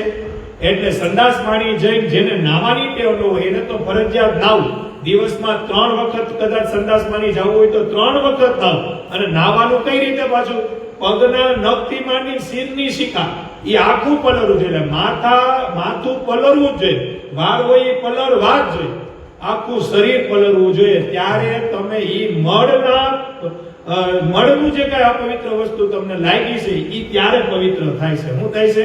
ઘણો મોટો નિયમ છે પણ આપણે શ્લોક પણ આગળ નાવાની બાબત હશે ત્યારે આનું આપણે થોડુંક વધુ વિવેચન કરશું. અત્યારે આપણે આ વિવેચનમાં જાય. કઈ વાત હતી? માથું ઢાંકીને મળમૂત્ર કરવું, ત્યાં સુધી આપણે પહોંચ્યા. અને ઉપર જણાવેલા દેવાલયથી સ્થળોએ થૂકવું નહીં. ઉપરાંત શરીરના કોઈ પણ મળ એવી પવિત્ર જગ્યામાં નાખવા નહીં. હવે મળ એટલે આપણે એક જ વસ્તુ સમજ્યા કે સંડાસ, પણ મળ આપણા શરીરમાંથી ઘણી વસ્તુના છે. ક્યાં ક્યાં છે? તો ચરબી છે ને એક મળ છે, વીર્ય છે ને એક જાતનું મળ છે, લોહી છે ને એક જાતનું મળ છે, મજા, મૂત્ર ને વિષ્ટા આ પણ એક જાતનું મળ છે, કાનનો મેલ ઈ પણ એક જાતનો મળ છે, નખ ઈ પણ એક જાતનો મળ છે, કફ અને આંસુ. કફ એટલે આપણે શરદી થઈ હોય, પછી ખબર છે ને શરદી થયા સહેજ ઈ બધાને મની ટેવ હોય. શરદી થઈ હોય કફ આવે એટલે આપણે સીધા થૂકી નાખીએ છીએ. ઈ આપણે ભગવાનની આજ્ઞા બહાર જ છીએ બધા. શું છે? અને લગભગ બધાની ટેવ હોય કે કફ થયો હોય કે નખ કાપતા હોય કે કાપીને આપણે બજારમાં નાખી દેતા, પણ આમાં ભગવાન આપણે ના પાડે છે. પછી આંસુ, જે આપણા આંસુડા હોય એની પણ મનાઈ છે. આપણા ચીપડા, મોઢાની અંદર જે ચીપડો થાય એની પણ મનાય છે. પછી આપણો પરસેવો એ 12 પ્રકારના મળ ગણાય છે. આ બધું મળમાં જ આવે. આ બધું મળમાં જ આવે. જેને આવો વિવેક હોતો નથી તેવા માણસો પવિત્ર સ્થાનોમાં ચાલ્યા જાય છે ને ગળપા નાખતા જાય છે, થૂકતા જાય છે. એને એમ ખ્યાલ આવતો નથી કે આ થૂક ઉપર હમણાં જ કોઈ સજ્જનો, સત્સંગીનો, ભક્તજનોનો પગ પડશે અને એવા પગે મંદિરમાં દર્શન કરવા જશે. આપણે કોઈ દેવ મંદિરની પવિત્રતા અને સ્વચ્છતામાં સીધા સેવા ન આપી શકીએ, પણ જો ગંદકી ન કરીએ તો પણ ઈ એક જાતની સેવા છે. તમે એવા પવિત્ર સ્થાન હોય, માણસો જ્યાં બેસતા હોય, એવા બગીચા હોય, દેવ મંદિર હોય, રસ્તા હોય, ત્યાં કોઈ દિવસે થૂકીને કોઈ કચરો નાખીને ગંદકી કરશો નહીં, કારણ કે ગંદકી કરવી એ પણ એક પાપ છે. અમે નજરે જોઈ એવા છીએ કે પરદેશોમાં, વિદેશોમાં તો ગંદકી કરવી કાયદેસર ગુનો બને છે. રસ્તામાં કોઈ થૂકે એનો દંડ થાય છે. એ રસ્તા એટલા બધા ચોખ્ખા, આપને એમ થાય કે પાથરણું પાથરીને અહીં પૂજા કરવા બેસી શકાય. જ્યારે આપણે અહીં વિચાર કરો, જ્યાં ને ત્યાં માણસો ઠૂકે છે, રસ્તામાં મળમૂત્રના ઢગલા કરે છે. સવારમાં જો વહેલા બહાર નીકળવું હોય ને તો નીચું જોઈને જ ચાલવું પડે, નહીં તો તરત ગંદકીમાં પગ બેસે. સારા પતરા પાથરેલી ફૂટપાથ હોય પણ એના ઉપર બધા ચિત્રામણ એવી ચિત્રી જાય કે નીચું જોઈને ચાલવું પડે. સતાનંદ સ્વામી કે ફોરેન ની અંદર જાઓ ને તો કચરો નાખવાનો દંડ છે. અને ઘણા લોકો વિદેશથી આવતા હોય ને તો આપણે કહેતા હોય કે ન્યા અહીંયા આપણે દુકાને કોક આમ કચરો નાખે ને રોડ ઉપર, પછી ઈ કચરો લઈને ડસ્ટબિનમાં નાખી દે. આપણે પૂછીએ કેમ, તો કે અમારે લંડન ની અંદર એવું છે, કચરો નાખ્યો હોય ને તો પછી તમને કોઈ કહેવા ના આવે, તમે ઘરે પૂગો ત્યાં મેમો આવી ગયો, તમારો ફોટો તમે નાખતા હોય એ હાઈલાઇટ, એ બધી વસ્તુ ફોટામાં આવી ગઈ, મેમો ભરી જ દેવો. તમે થૂઈકા હોય તો મેમો આવી જાય. સિગ્નલ તોડી નાખ્યો, ત્યાં પોલીસ વાળા ઉભે જ નહીં. સિગ્નલ હોય, સિગ્નલ તૂટ્યો એટલે તમને કોઈ કહે જ નહીં, ત્યાં પોલીસ વાળા હોય જ નહીં. એ સીધો મેમો તમારી ત્યાં આવી, ઘરે આવી ગયો, એ ભરી જ દેવાનો. આઈના આપણી જેમ નહીં હોય કે સેટિંગ કરી કે ભાઈ હાલો 500 નો મેમો આવ્યો સાહેબ, પતાવો ને 200 રૂપિયા, એમ નહીં. મેમો ત્યાં $5000 નો એટલે ભરી જ દેવાનો. ત્યાં એક જાતનો વિવેક છે, ત્યાં કચરો કેમ નાખવો, કઈ રીતે નાખવો, ત્યાં સરકારના નિયમ છે. અને અહીંયા સતાનંદ સ્વામી કે આપણે તો ઘરની બહાર નીકળ્યા હોય ને ત્યારે જોઈ જોઈને હાલવું પડે. ક્યાંક કોદડો પડ્યો હોય, ક્યાંક મળમૂત્ર પડ્યું હોય ને, ક્યાંક કચરા પડ્યા હોય ને, ક્યાંક કોદડા પડ્યા હોય, તો બધું આપણે જોઈ જોઈને કરવું પડે. સતાનંદ સ્વામી એમ કહે છે. થોડા વર્ષો અગાઉ આપણા દેશના વરિષ્ઠ અને તત્વજ્ઞાની ગણાતા એક રાજપુરુષે અહીં અમદાવાદની એક જાહેર સભામાં કહે, સતાનંદ સ્વામી કે એક બહુ મોટા પુરુષ તત્વજ્ઞાની ગણાતા અને રાજપુરુષે અહીં અમદાવાદની એક જાહેર સભામાં કીધેલું કે સ્વામિનારાયણ ભગવાનની લખેલી શિક્ષાપત્રી મેં વાંચી છે અને એમાંના એક શ્લોકનું જો આખા ભારતની જનતા પાલન કરે તો કરોડો રૂપિયાનું મ્યુનિસિપાલિટીઓનું ખર્ચ બચી જાય. એમ એમને કહેલું. હું કીધું, એક રાજપુરુષે ભરી સભામાં એમ કીધું કે સ્વામિનારાયણ ભગવાનના આ શ્લોકનું જો નિયમ ભારતમાં કરવામાં આવે ને તો વર્ષે કે મહિને જે કરોડ રૂપિયાનું મ્યુનિસિપાલિટીનું બિલ છે એ બચી જાય. ક્યું? મળમૂત્ર ક્યાંય કરવાની અને થૂકવાની, જો આ એક નિયમ પાડે તો ગાંધીજી સરદાર વલ્લભભાઈ પટેલે તો એમ કીધું હતું કે સ્વામિનારાયણ ભગવાને લખેલી શિક્ષાપત્રી પ્રમાણે જો ભારતનું ઘડતર કરવામાં આવે તો ભારતમાં કોઈની જરૂર જ ન પડે, બધાય સુખી થઈ જાય. કેવી આજ્ઞા કરી, ક્યાંય થૂકવું જ નહીં. હવે લગભગ આપણા ગુજરાતમાં એવું નથી કહેતા, આપણું ગુજરાત છે ને એ પાકિસ્તાન છે. કેવું છે? પાકિસ્તાન. પાકિસ્તાનની પાકિસ્તાન. પાકિસ્તાન એટલે સમજ્યા ને, ઘરમાં 6 જણા રહેતા હોય તો 5 જણા માવા ખાતા હોય. માવો એટલે ફાકી. માવો ખાતો હોય તો થૂકવાનું કેવું હોય ને. અને ઘણા માવોને પાન ખાઈને જે થૂકતા હોય ને એની તમે રીત જોવો તો તમને હોપકા સડી જાય. શું થાય? કારણ કે માવો ખાધા પછી આખો માવો પૂરો ન થાય ત્યાં સુધી થૂક્યો જ ન. જ્યારે થૂકે ને ત્યારે આખો ગ્લાસ થૂકે. શું થૂકે? અને તમે જોવો છો, તમે જ્યારે જમીન કે રોડ ઉપર જો તો એવા કાયદેસર લાલ ડાઘા પડી ગયા. એ માવા હિસાબ કરો કે એનો ડાઘો એવો પડી જાય કે ડાઘો ઘડીકમાં નીકળે નહીં તો એ થૂક તમે ગળે ઉતાર્યું હોય તો એ શરીરમાં કેટલું નુકસાન કરતું છે. હે એટલે આમાં સતાનંદ સ્વામી એમ જ કહે છે કે તમે કોઈ ત્યાં કચરો ન નાખો તોય સારું છે. એ ભારતની સેવા છે. કેની સેવા છે? હા, એ પણ એક જાતની સેવા છે. એમ એમને કહેલું. આ શ્લોક જ્યાં જ્યાં ત્યાં થૂકવાની, જ્યાં ત્યાં મળમૂત્ર કરવાની, જ્યાં ત્યાં કચરો ફેંકવાની, કેટલો સુંદર શ્લોક છે. જાહેર આરોગ્ય માટે, તમે જ રુચિથી માટે આ શ્લોક બહુ ઉપયોગી છે. અત્યારે સ્વચ્છ અભિયાન કેન્દ્ર હાલે કે નથી હાલતા? સ્વામિનારાયણ ભગવાન આ નિયમ 212 શ્લોક, આ નિયમ તો મહારાજ 200 વર્ષ પહેલા કહી નહીં. સ્વચ્છ અભિયાન તો તેદી મહારાજે હલાવ્યું. આ તો અત્યારે બધી હાલત છે તો બહુ સારું છે, હાલવું જ જોઈએ. જેટલું થાય એટલે એમાં આપણે સહભાગી બનાય. પણ આ નિયમ તો મહારાજ પહેલે કહી ગયા. 200 વર્ષ પહેલા મહારાજે કીધું હતું કે આ સ્વચ્છ અભિયાન કરો, આ વ્યસન મુક્તિ કરો. આ દૂધ પીતી હતી, મહારાજે બંધ કરાવી. મહારાજે આવીને સર્વોપરી કામ જ કર્યા. શું કરવા કર્યા? કે દેશ સુરક્ષિત થઈ છે ને તો ધર્મ સુરક્ષિત રહે. હું રહે? દેશમાં જ આપણે હમણાં દાખલા તરીકે ખબર પડે કે માં યુદ્ધ ચાલુ થઈ ગયું તો આપણે ભજન કરી શકીએ. માં ઉપર યુદ્ધ ચાલુ થયું હોય, બોર્ડર ઉપર માણસો ત્યાં મરતા હોય તો આપણે ઉત્સવ સમયો કરી શકીએ? કોઈ દી ન કરીએ. આપણે બીક હોય કારણ કે ઉપરથી સમાચાર આવી જાય કે ભાઈ રેડ એલર્ટ છે, કોઈ બહાર ન નીકળતા. કેમ? તો કે ઉપર અત્યારે યુદ્ધ હાલે છે. શું હાલે છે?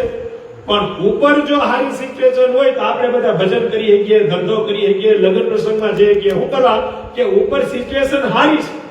ઉપર જ બોધું હોય તો આપણી પાસે કોઈ પીઠબળ જ ન હોય તો આપણે ધંધો કરીએ તો આપણે હૂક તો મળવી જોઈએ ને. ધંધો કરતા હોય તો ઉપરથી માલ આવે તો આપણે ધંધો કરીએ. ઉપરથી માલ ન આવે તમે ધંધો શું કરો? પણ ઉપરથી તમને જોઈએ એટલો માલ મળતો હોય કે તમારે માલની ઉપાધિ ન કરતા તમારો ધંધો કરો તો અહીંયા તમે ખુલ્લા રીતે વેપાર કરી શકો. શું કરી શકો? કારણ કે તમને પીઠબળ મળ્યું છે. એમ આપણો દેશ સુરક્ષિત હોય, દેશ ચોખ્ખો હોય તો ભજન કરવાની વિશેષ મજા આવે. શું આવે? અને વિશેષ મજા ભજન કરવાની આવે તો જ ભગવાનનો મહિમા થાય, ભગવાનની નિષ્ઠા થાય. અને મહારાજે કીધું ને, મારું ભજન મહિમાએ સહિત કરું. કેવું કરું? મહિમાએ સહિત કરું. એમ તેમ ન કરું. મહિમા જ ન હોય તો ઓલા જોબન પગીની વાત છે ને, જોબન પગી ને એની બે દીકરી, વડતાલના જોબન પગી એની બે દીકરીને લઈને ગઢડા આવ્યા. ક્યાં આવ્યા? ગઢડા આવી અને ઘેલામાં હાથ પગ મોઢું ધોતા હતા ને દીકરીઓની હતાથી કુસંગી ત્યાંથી નીકળ્યા. સ્વામિનારાયણના દ્રેસી કેવા? હવે ઈ જોબન પગીને ઓળખતા નથી કે આ જોબન પગી છે, પણ જોબન પગીના કપાળે તિલક ચાંટો જોઈ ગયા ને એટલે હતા સ્વામિનારાયણના દ્રેસી. એટલે એને શું કીધું ખબર છે? એલા ભાઈ કે તમે સ્વામિનારાયણને મળવા આવ્યા? તો કે હા. તો કે એમ? તો કે હા. તો કે આજ સ્વામિનારાયણ દાદાના દરબારમાં છે. તો કે હા, અમે એને મળવા આવ્યા. તો કે એ તમને ખબર છે કે વડતાલનો જોબન પગી છે ને એની બે દીકરીઓને લઈને સ્વામિનારાયણ ભાગી ગયો છે. કોને કીધું? આ કુસંગીએ જોબન પગીને કીધું. જોબન પગીને ઓળખતો નતો કે આ જોબન પગી છે. કે તમારો સ્વામિનારાયણ તમે જેના દર્શન કરવા આવ્યા ને એ તો વડતાલનો જોબન પગી છે, એની બે જુવાન દીકરીને લઈને ભાગી ગયો છે. જોબન પગી કે ઈ વડતાલનો જોબન પગી હું છું, આ મારી બે દીકરી છે, તમે સ્વામિનારાયણના દ્રેસી છો, તમે તમારો રસ્તો પકડો. ઓલા જાતા હતા ત્યારે જોબન પગીએ કીધું કે સાંભળો, આ તો તમે બે દીકરીની વાત કરી, 16,108 લઈને ભાગે ત્યાં સુધી મને એમાં શંકા જ નથી થાય. શું કીધું? 16,108 છોકરીઓને લઈને ભાગે તોય મને સ્વામિનારાયણમાં શંકા થાય નહીં, કારણ કે પૂર્વે 16,108 આવ્યા તો એ રાસ રહીમાં હતા. હું રહીમાં હતા. આને નિષ્ઠા કહેવાય. શું કહેવાય? અને આપણે કોક છે જેની ઉપર આપણે થોડું કે એનું નબળું બોલે તો આપણે તરત એ ઉતરી જાય. ઉતરી જાય કે ન ઉતરી જાય? એને નિષ્ઠા ન કહેવાય, એને સ્વાર્થી પ્રેમ કહેવાય. શું કહેવાય? તો જેને નિષ્ઠા થઈ ગઈ હોય, ભગવાન એને જેને મેળ થઈ ગયો હોય, ભગવાન સ્વામિનારાયણ રાજીપો થઈ ગયો, કોઈ પણ તમે જે ભગવાનનું ભજન કરતા હો પણ એની હારે નિષ્ઠા એ સહિત, મહિમા એ સહિત હોય. તમે શંકર ભગવાનના ડેરે જાતા હોય, શિવાલય જાતા હોય, તમને વિશ્વાસ જ હોવો જોઈએ કે શ્રાવણ માસમાં હું બિલીપાન ચડાવું છું, દૂધ ચડાવું છું, એ હજરા હજુર કૈલાસપતિ ભોળાનાથ સ્વીકાર કરે છે. એવો વિશ્વાસ સહિત તમે બિલીપાન ધરો તો ભગવાન ભોળાનાથને સ્વીકારવું પડે. સ્વામિનારાયણ ભગવાન કહેતા કે જેટલી કલ્યાણનો ખપ તમને છે ને એનાથી અનંત ગણો ખપ અમારે તમારો કલ્યાણ કરવાનો છે. જેટલો ખપ આપને છે મહારાજ કે જેટલો તમને ખપ છે ને કલ્યાણ થવાનો, એનાથી અનંત ગણો મારે તમારો કરવાનો ખપ છે. નવી દુકાન લઈને બેઠા હોય તો ગ્રાહક કેવા વાલા લાગે? આપણે ગ્રાહકને એમ કે ને આવો આવો બેહો બેહો, કેમ હું લઈ જાઉં તેલનો ડબ્બો, કેવી મજા આવે. એમ મહારાજ કે જે ભજન કરે ને એ અમારા ગ્રાહક છે, અમે એના શેઠ છીએ, અને અમારું ભજન કરે એવા ગ્રાહકને અમે પ્રેમથી માલ આપીએ છીએ. શું આપીએ છીએ? આપણે ભગવાનના ગ્રાહક છીએ. આપણે શેઠમાં એટલે ભગવાનમાં આપણે ભજન લેવા આવીએ છીએ, અને ભગવાન ભજનના પ્રતાપે આપણે કલ્યાણ આપે છે. શું આપે છે? આપણે જીવનું રૂડું કરે છે ભગવાન. બાકી ભગવાન સ્વામિનારાયણ ધારી કરે. એક વખત મહારાજ અક્ષરવેડીમાં બિરાજમાન હતા. ક્યાં હતા? કઈ જગ્યાએ? અક્ષરવેડી ક્યાં આવી? ગઢડા. અક્ષરવેડીમાં મહારાજ બિરાજમાન હતા. સુરા ખાચર દર્શન કરવા આવ્યા. સુરા ખાચર દર્શન કરવા આવ્યા ને એ મહારાજની સેવા કરી. સુરા ખાચર અક્ષરવેડીની પાછળ એક બારી છે, જે ક્યાંય છે ને ખબર છે, બારીમાં ડોક્યું કરતા. મહારાજે જોયું સુરા ખાચર પછવાડે જોવે છે, અક્ષરવેડીની પછવાડ જોવે છે. મહારાજે કીધું કે હું જોઉં છું સુરા બાપુ? તો કે આ ઘોડી તમારી જોઉં છું. કે મહારાજ? મહારાજ કે ક્યાં? સુરા ખાચર કે એ રીજો તમારી ઘોડી બાંધી ને. મહારાજ ઘોડી રાખતા માણકી. મહારાજ કે ક્યાં છે? અરે પણ મહારાજ જોરી સામે ઘોડી બાંધી નથી દેખાતી. સુરા ખાચર કે મહારાજ કે ઘોડી ક્યાં છે? કે અરે મહારાજ ઘોડી તો છે. મહારાજ કે ઘોડી નથી, તો ગરુડ છે. કે સુરા ખાચર કે મહારાજ પણ હામી ઘોડી દેખાય છે, તમે શું આ કરો? મહારાજ કે તમને ઘોડી દેખાય, અમારી તો ગરુડ છે. કે ગરુડ હોય ને આપણા મંદિરની નીચે ગરુડ રાખેલા, ગરુડ દેવ કહેવાય. શું કહેવાય? સિંહાસન હોય ને એની નીચે ગરુડજી હોય જ. આપણે સાસણ મંદિરમાં છે, બગસરા સત્સંગ ભવનમાં છે, લગભગ બધે હોય. સુરા ખાચર કે મહારાજ હું કરવા તમે હેરાન કરો? જોવો તો કરી. મહારાજ કે તું સાચો છો, તને ઘોડી દેખાય છે, પણ મારા માટે ગરુડ છે. મહારાજ પણ ઘોડી દેખાય ગરુડ કેમ હોય? મહારાજ કે જો હવે તું જો કાયદેસર ઘોડીને પાંખ આવી ગઈ. હું આવી ગઈ? ગરુડને પાંખ હોય ને એ ઘોડીને પાંખ આવી ગઈ. મહારાજ આમ કેમ? મહારાજ કે છે ઘોડી પણ જ્યારે ભક્તોના કામ કરવા જવું હોય ત્યારે આ ગરુડનું કામ કરે છે ને પવન વેગે જાય છે. હું જાય છે? મહારાજ કે છે ઘોડી પણ જ્યારે ભક્તોના કામ કરવા જવાનું હોય ત્યારે ઘોડીનો પાવર અને ગરુડનો પાવર બે ભેગો થાય અમે પવન વેગે જાય. અમે નટુ બાપા કીર્તન ગાઈએ ખબર છે? માણકી ઘોડી તૈયાર છે, ઠુમક ઠુમક ચાલે છે, માણકીના બેસનારા પવન વેગે આવે છે. એ માણકી ઉપર ભગવાન કહે એટલે માણકીનો પાવર તો હોય જ, ઘોડીનો પાવર તો હોય, જેની જે સ્પીડ હોય તો હોય જ, પણ ભેગા ભેગા એ ગરુડ દેવમાં અંદર કરે. શું કરે? હવે ગરુડની ઉડવા તમે જોવો છો ને, ગરુડ તો કેમ થાય? એકવાર જોવો તો બીજી સેકન્ડે તો ક્યાંય પહોંચી ગયો. એ ગરુડ અને ઘોડીની સ્પીડ ભેગી થાય અને પછી ઈ પવન વેગે એટલે પવન એને વાતું કરે. પવન તો ફુકરાતા મારતા હોય ત્યાં તો ઘોડી ક્યાં ને ક્યાં પૂગી જાય. અને માણકી ઘોડી વાત નીકળી એટલે વાત કરી દો. માણકી ઘોડી મહારાજના મનને જાણતી હતી. હું જાણતી હતી? મહારાજ આમ બે ને ગઢડાની અંદર, મહારાજ આમ ઘોડી માણકી પર બે ને પછી મહારાજને કહેવાનું ન હોય કે ધોલેરા જાવું છે. મહારાજ બે અને મહારાજ મનની અંદર ખાલી ધોલેરા બોલે ને તો માણકી ધોલેરા પર વહી જાય. ક્યાં વહી જાય? મહારાજના મનને માણકી જાણતી હતી. મહારાજનું મન છે ને હજી આપણે નથી જાણી શક્યા, માણસ નથી જાણી શક્યા, પ્રાણી હતું નહીં જાણી ગયા કે મહારાજનું મન શું છે. પણ હજી આપણે માણસ જાણી શક્યા નથી. આપણે ભગવાનનું ભજન કરીએ છીએ પણ હજી ખબર નથી પડી કે મહારાજનું મન શું હતું.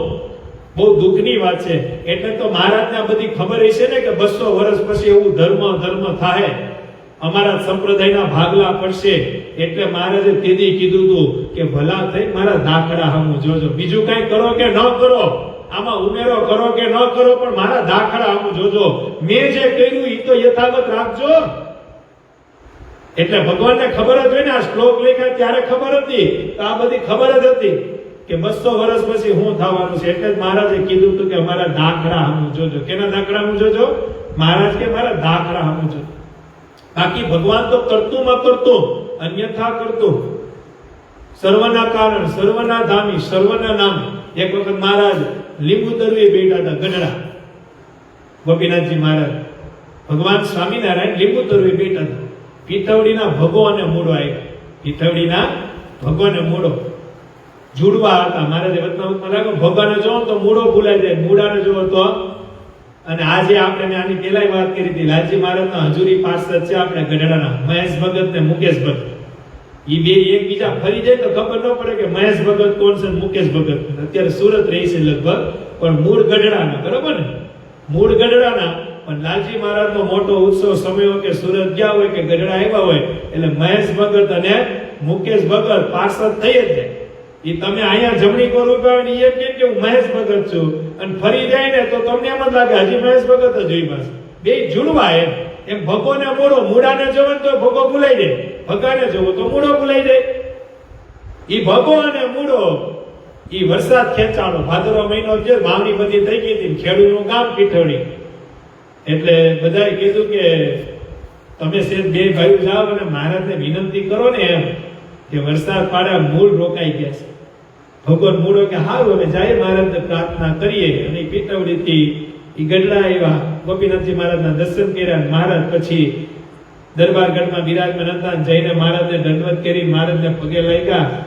ભગવાન મૂળો કઈ બોલ્યા નહીં, પણ મહારાજે કીધું કે કઈક કામે આવ્યા હોય બોલો. કે હું કીધું ખોટું તમારું મોડું થાય. મહારાજ કામે તો આવ્યા છે પણ આખા ગામનું કામ લઈને આવ્યા છે. ભગવાન મૂળો કે કામ અમારા પૂરતું નથી, જરૂર અમારી છે પણ આખા ગામને જરૂર છે. મહારાજ કે પણ પીઠવડીને જરૂર પડી, હું જરૂર પડી? બોલો બોલો મહારાજ કે. ભગવાન મૂળો કે મહારાજ બધાએ વાવણી કરી લીધી છે, ભાદરવો આવી ગયો, વરસાદ પડ્યો નથી, વરસાદ ખેંચાણો છે, ખેડૂત બધા મરી જાય. મહારાજ અમારો વારો એમાં જ છે, વરસાદ જો પડી જાય ને તો બધાએ પ્રાર્થના કરી અને મને મોકલા છે, અમે બધાના પ્રતિનિધિ તરીકે આવ્યા છીએ મહારાજ, તો કઈક વરસાદ જો પડી જાય તો. મહારાજ કે પડે ને, વરસાદ તો પડે જ કે, ન પડે એવું નથી.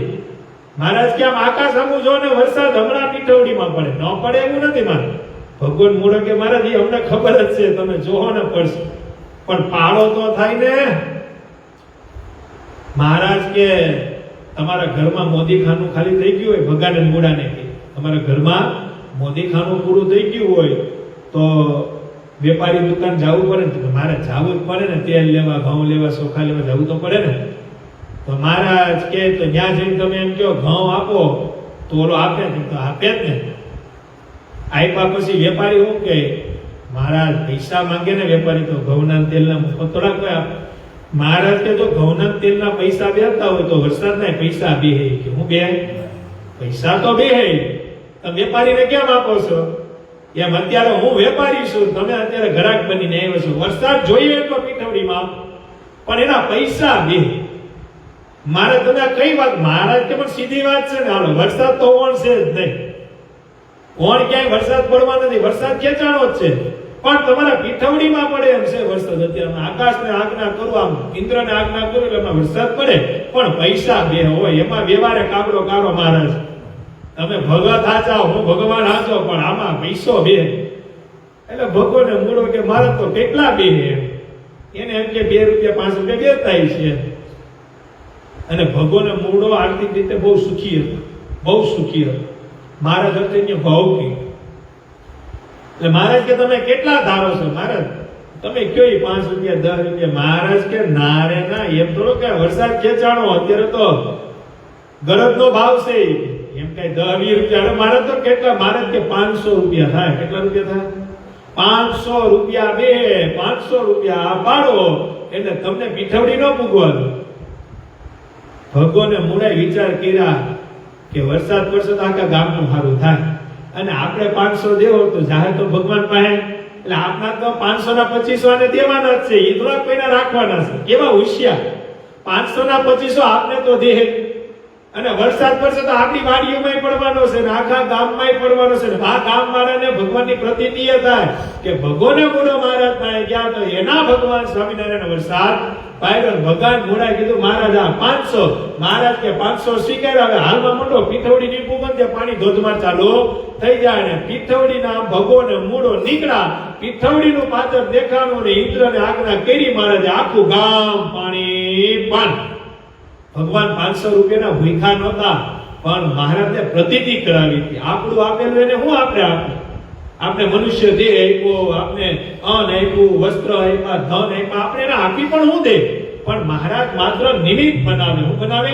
પીઠવડીના હરિભક્તોને પ્રતીતિ કરાવી નાખી કે ભગવાન ધારે તો ગમે એટલો વરસાદ ખેંચાણો હોય, પણ ભગવાન ધારે તો વરસાદ પાડી શકે, ભગવાન ધારે તો વરસાદ ન પણ પાડી. ઓલા ગોપાળાનંદ સ્વામી ઉનાળામાં 142 પ્રકરણ છે ને, ઉનાળામાં ઉનાળો હોય અને વરસાદની બહુ જરૂર પડી હોય, ગયા વર્ષે વરસાદ પડ્યો ન હોય ને ધગધગતો તાપ હોય, અને ઓલા હરિભક્તો જઈને એમ કે સ્વામી વરસાદ પાડો નહીં. કે સ્વામી કે એમ થોડોક પડે સ્વામી, સહજાનંદ સ્વામીની સહાય છે તમારે, તમે ધારો તો વરસાદ પડે. ગોપાલ સ્વામી કે એક કામ કરો, બધા ભજન કરો સ્વામિનારાયણ સ્વામિનારાયણ નામ, હું ભગવાનનું ભજન કરું, ભગવાનને પ્રાર્થના કરું. અને બધાએ ધૂન ચાલુ કરી. અડધી કલાક, 1 ઘડી, 2 ઘડી, 3 ઘડી થઈ. ત્યાં તો ઉનાળામાં વરસાદ આવ્યો. હું આવ્યો, બધા ગોપાલ સ્વામીના પગે લાગ્યા મળ્યા કે સ્વામી તમે તો ભગવાન પર. સ્વામી કે રેવા દેજો, જેને પૂજાવું ન હોય ને એ સંતોના જવાબ હોય. શું હોય? જે થયું તે શ્રીજી સામર્થ્ય થયું. હું થયું? ગોપાળાનંદ સ્વામી કે જે થયું આ વરસાદ પડ્યો એ તો આ સહજાનંદની સામર્થ્ય કરીને થયો છે. ઠાલો ભૂલો ફોગટ ભૂલાય, કોઈને ભૂલાવાની જરૂર નથી, કારણ કે વરસાદ પાડવો કે ન પાડવો એ તો સહજાનંદ સ્વામીના હાથની વાત છે. કેના હાથની વાત છે? બાકી તો અત્યારે કોકને આપણે કીધું હોય તો કે સાધુ તમે કીધું તો ને મેં તો એ ક્યાંય સડી જાય ને, હા હા હા એમ થાવ મને. હું થાવ મને? મહારાજ કે બધું ભૂલજો, પણ મહારાજનો આ શબ્દ કોઈથી ભૂલવાનો નહીં. કયો શબ્દ? મારી મરજી વિના રે કોઈથી તરણો ન તૂટે. મહારાજ કે મારી મરજી વિના કોઈથી તરણું ન તૂટે. અત્યાર સુધી તો તૂટ્યું નથી, આગળ તૂટવાનો નથી. ભગવાનનો ખપ રાખો. હું રાખો? આ શ્લોકની અંદર ભગવાન સ્વામિનારાયણ આપને ચોખ્ખું કહે છે. ભગવાન સ્વામિનારાયણ આપને ગહીને એમ કહે છે, મહારાજ કે કોઈ દિવસ છે ને મારા આશ્રિતે ક્યાંય બગીચો હોય ને, આપણે આખું વિવેચન સાંભળ્યું છે. એક છેલ્લું ચરિત્ર કહી દો. મહારાજ એક વખત લીમડી પધાર્યા. ક્યાં પધાર્યા? લીમડી જોયું ને, લીમડી પધારે, કોઈનો દ્રોહ ન કરો. મહારાજે કીધું કોઈનો દ્રોહ ન કરો. હવે લીમડી પધારે ને ન્યાના રાજાનો એક દીવા કારભારી હોય ને એ બધું સંભાળનારો હતો. એ સ્વામિનારાયણના દ્વેષી. કેના દ્વેષી? એને ખબર પડી કે લીમડીમાં સ્વામિનારાયણ આવે છે એટલે એ કારભારીએ 5-10 છોકરાને બોલાવી અને ધૂળની મુઠ્ઠીઓ અપાવી. હું અપાવી કે તમે બધા ધૂળ ભરી લ્યો, હમણાં ઓલા સ્વામિનારાયણ આવે ને એને ઉડાડવાની છે. શું કરવાની છે? એનું અપમાન કરવાનું છે. છોકરાઓને તો બુદ્ધિ ન હોય, એ બધા મુઠ્ઠીઓ બોલી દીધી. સ્વામિનારાયણ ભગવાન આવ્યા, લીમડીની અંદરથી મુઠ્ઠીઓ કરી ગા, ધૂળ ઉડી. એટલે મહારાજે હરિભક્તોને પૂછ્યું, હું અહીંયા હુતાસણી છે કે કદાચ ગામમાં નિયમ હોય કોઈ આવે ને ધૂળ ઉડાડે, હુતાસણીનો તહેવાર છે. એટલે ગામના હરિભક્તોને એમ કીધું કે મહારાજ આ છોકરાએ ધૂળ ઉડાડી છે. મહારાજ કે તો વાંધો નહીં. ઓલા કે પણ મહારાજ ઉડાડી છે પણ એની પાસે ઉડાવડાવી છે. મહારાજ કે કેમ? તો કે આનો કારભારી છે ને એ અમને સુખેથી ભજન નથી કરવા દેતો. એમાં આ તમે આવ્યા છો, આ કારભારીના જ કાવતરા છે બધા. શું છે આ? બધા કારભારીના જ કાવતરા. એ તમારો દ્વેષી છે મહારાજ. મહારાજ કે કાંઈ વાંધો નહીં, ભગવાન એનું સારું કરે. એટલું કે મહારાજ ત્યાંથી નીકળી ગયા. લીમડી જે કઈ કામ હતું પધરામણીથી એ પતાવીને નીકળી ગયા. 2-4 દિવસ ત્યાંથી રાજાના વાતમાં આવ્યા કારભારી. કોણ આવ્યા? રાજાના. એ તો આવે જ ને, ભગવાનનો દ્રોહ કરો અને ભગવાનના ભક્તોનો દ્રોહ કરો તો વાક ન હોય તો વાકમાં આવી જાય. એ રાજાના વાકમાં આવ્યા ને કારભારીમાંથી કાઢી મૂક્યા. 5-15 દી થયા. પછી એવા દુખી થયા, એવી દુખી થયા. પછી ખાદીનું કાપડ આવતું. એ સમયમાં શું આવતું? એ ખાદીનું કાપડનો ભારો ભરીને ગામડે ગામડે ખાદીનું કાપડ વેચવા જાય. શું કરવા જાય? ગાદીનું ઓલી ખાદી આવે ને, ખાદીનું કાપડ, એનો ઓલો ઠેલો નાખી. આપણે કેમ ગામડે આવે ફેરિયા આવે, આપણે ખબર છે ને, ખંભે ઓલું મૂકીને આખો ઠેલો મૂકીને ફેરિયા બધાય કે આ કાપડ લઈ લ્યો, કાપડ લઈ લ્યો. જે રાજવી હતો એનો એ કારભારી હતો. આખા લીમડીમાં એની હુકુમત આલે. ભગવાન સ્વામિનારાયણનો દ્રોહ કરી ગયો. એ ખાદીનું કાપડ લઈને ગામડે ગામડે ફરવા નીકળ્યો. એમાં એક ગામની અંદર એક ભીમભાઈ કરીને હતા. ભીમભાઈ કરીને એ ગામની અંદર ગયો. ભીમભાઈ કીધેલા કારોબારી મૂકી, કારભારી મૂકી, આ દિવાન પણ મૂકીને ખાદી વેચવાનું કેમ ચાલુ કર્યું? તો કે બહુ કારભારીમાં મજા આવતી નહીં કે દિવાન પણ કરવામાં બહુ મજા ન આવતી નહીં કે એમાં બહુ થાકી જતો હોય કે. એટલે પછી ખાદીનો ધંધો ચાલુ કર્યો.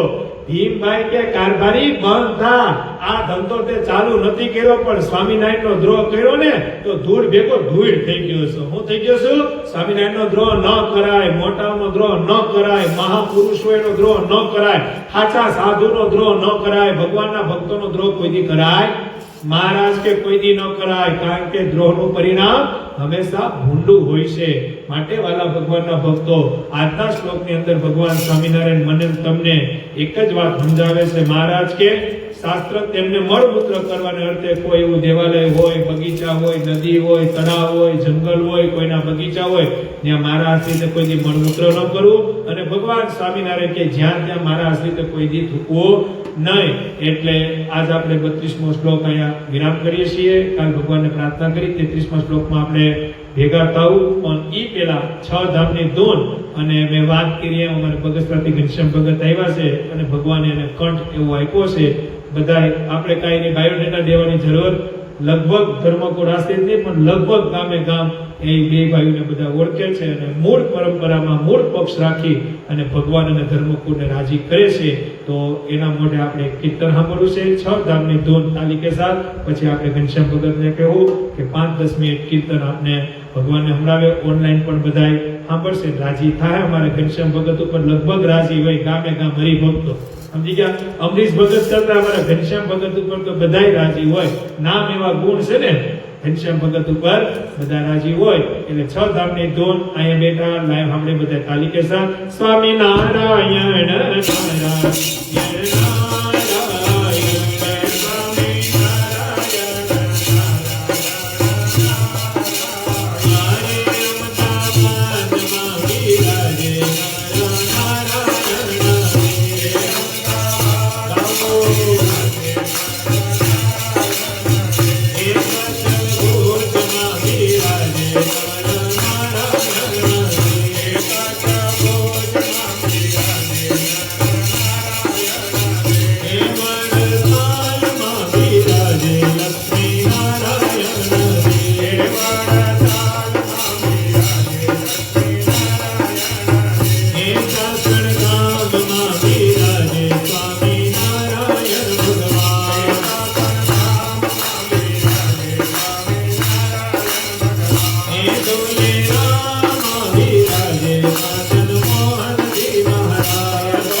करशु। आया बेटा लाइव આપણે બધા ભક્તો અમારા નટુ બાબા ઉદય ભાવથી ગણાતી જય સ્વામિનારાયણ, જય શ્રી કૃષ્ણ, જય સિયારામ, જય માતાજી। બધા રાજી રહેજો, રાજી થાઓ।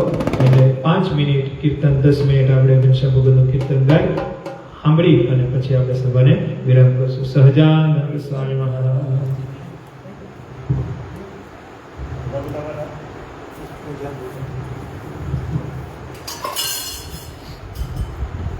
સહજાનંદ સ્વામી મહારાજની જય। મને પ્યારી લાગે મૂર્તિ તમારી ઘનશ્યામજી, પ્યારી લાગે મૂર્તિ તમારી, મને પ્યારી લાગે મૂર્તિ તમારી ઘનશ્યામજી, પ્યારી લાગે મૂર્તિ તમારી,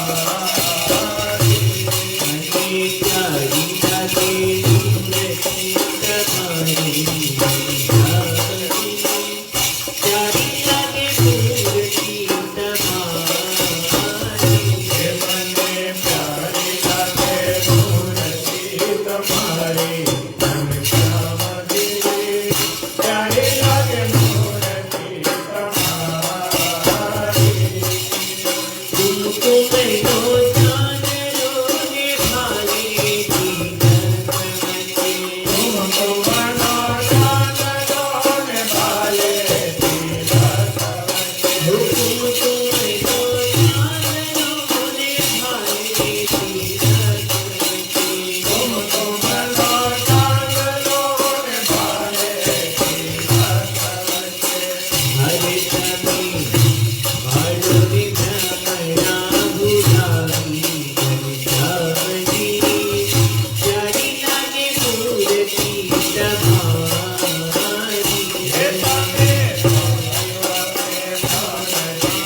ઘનશ્યામ મહારાજની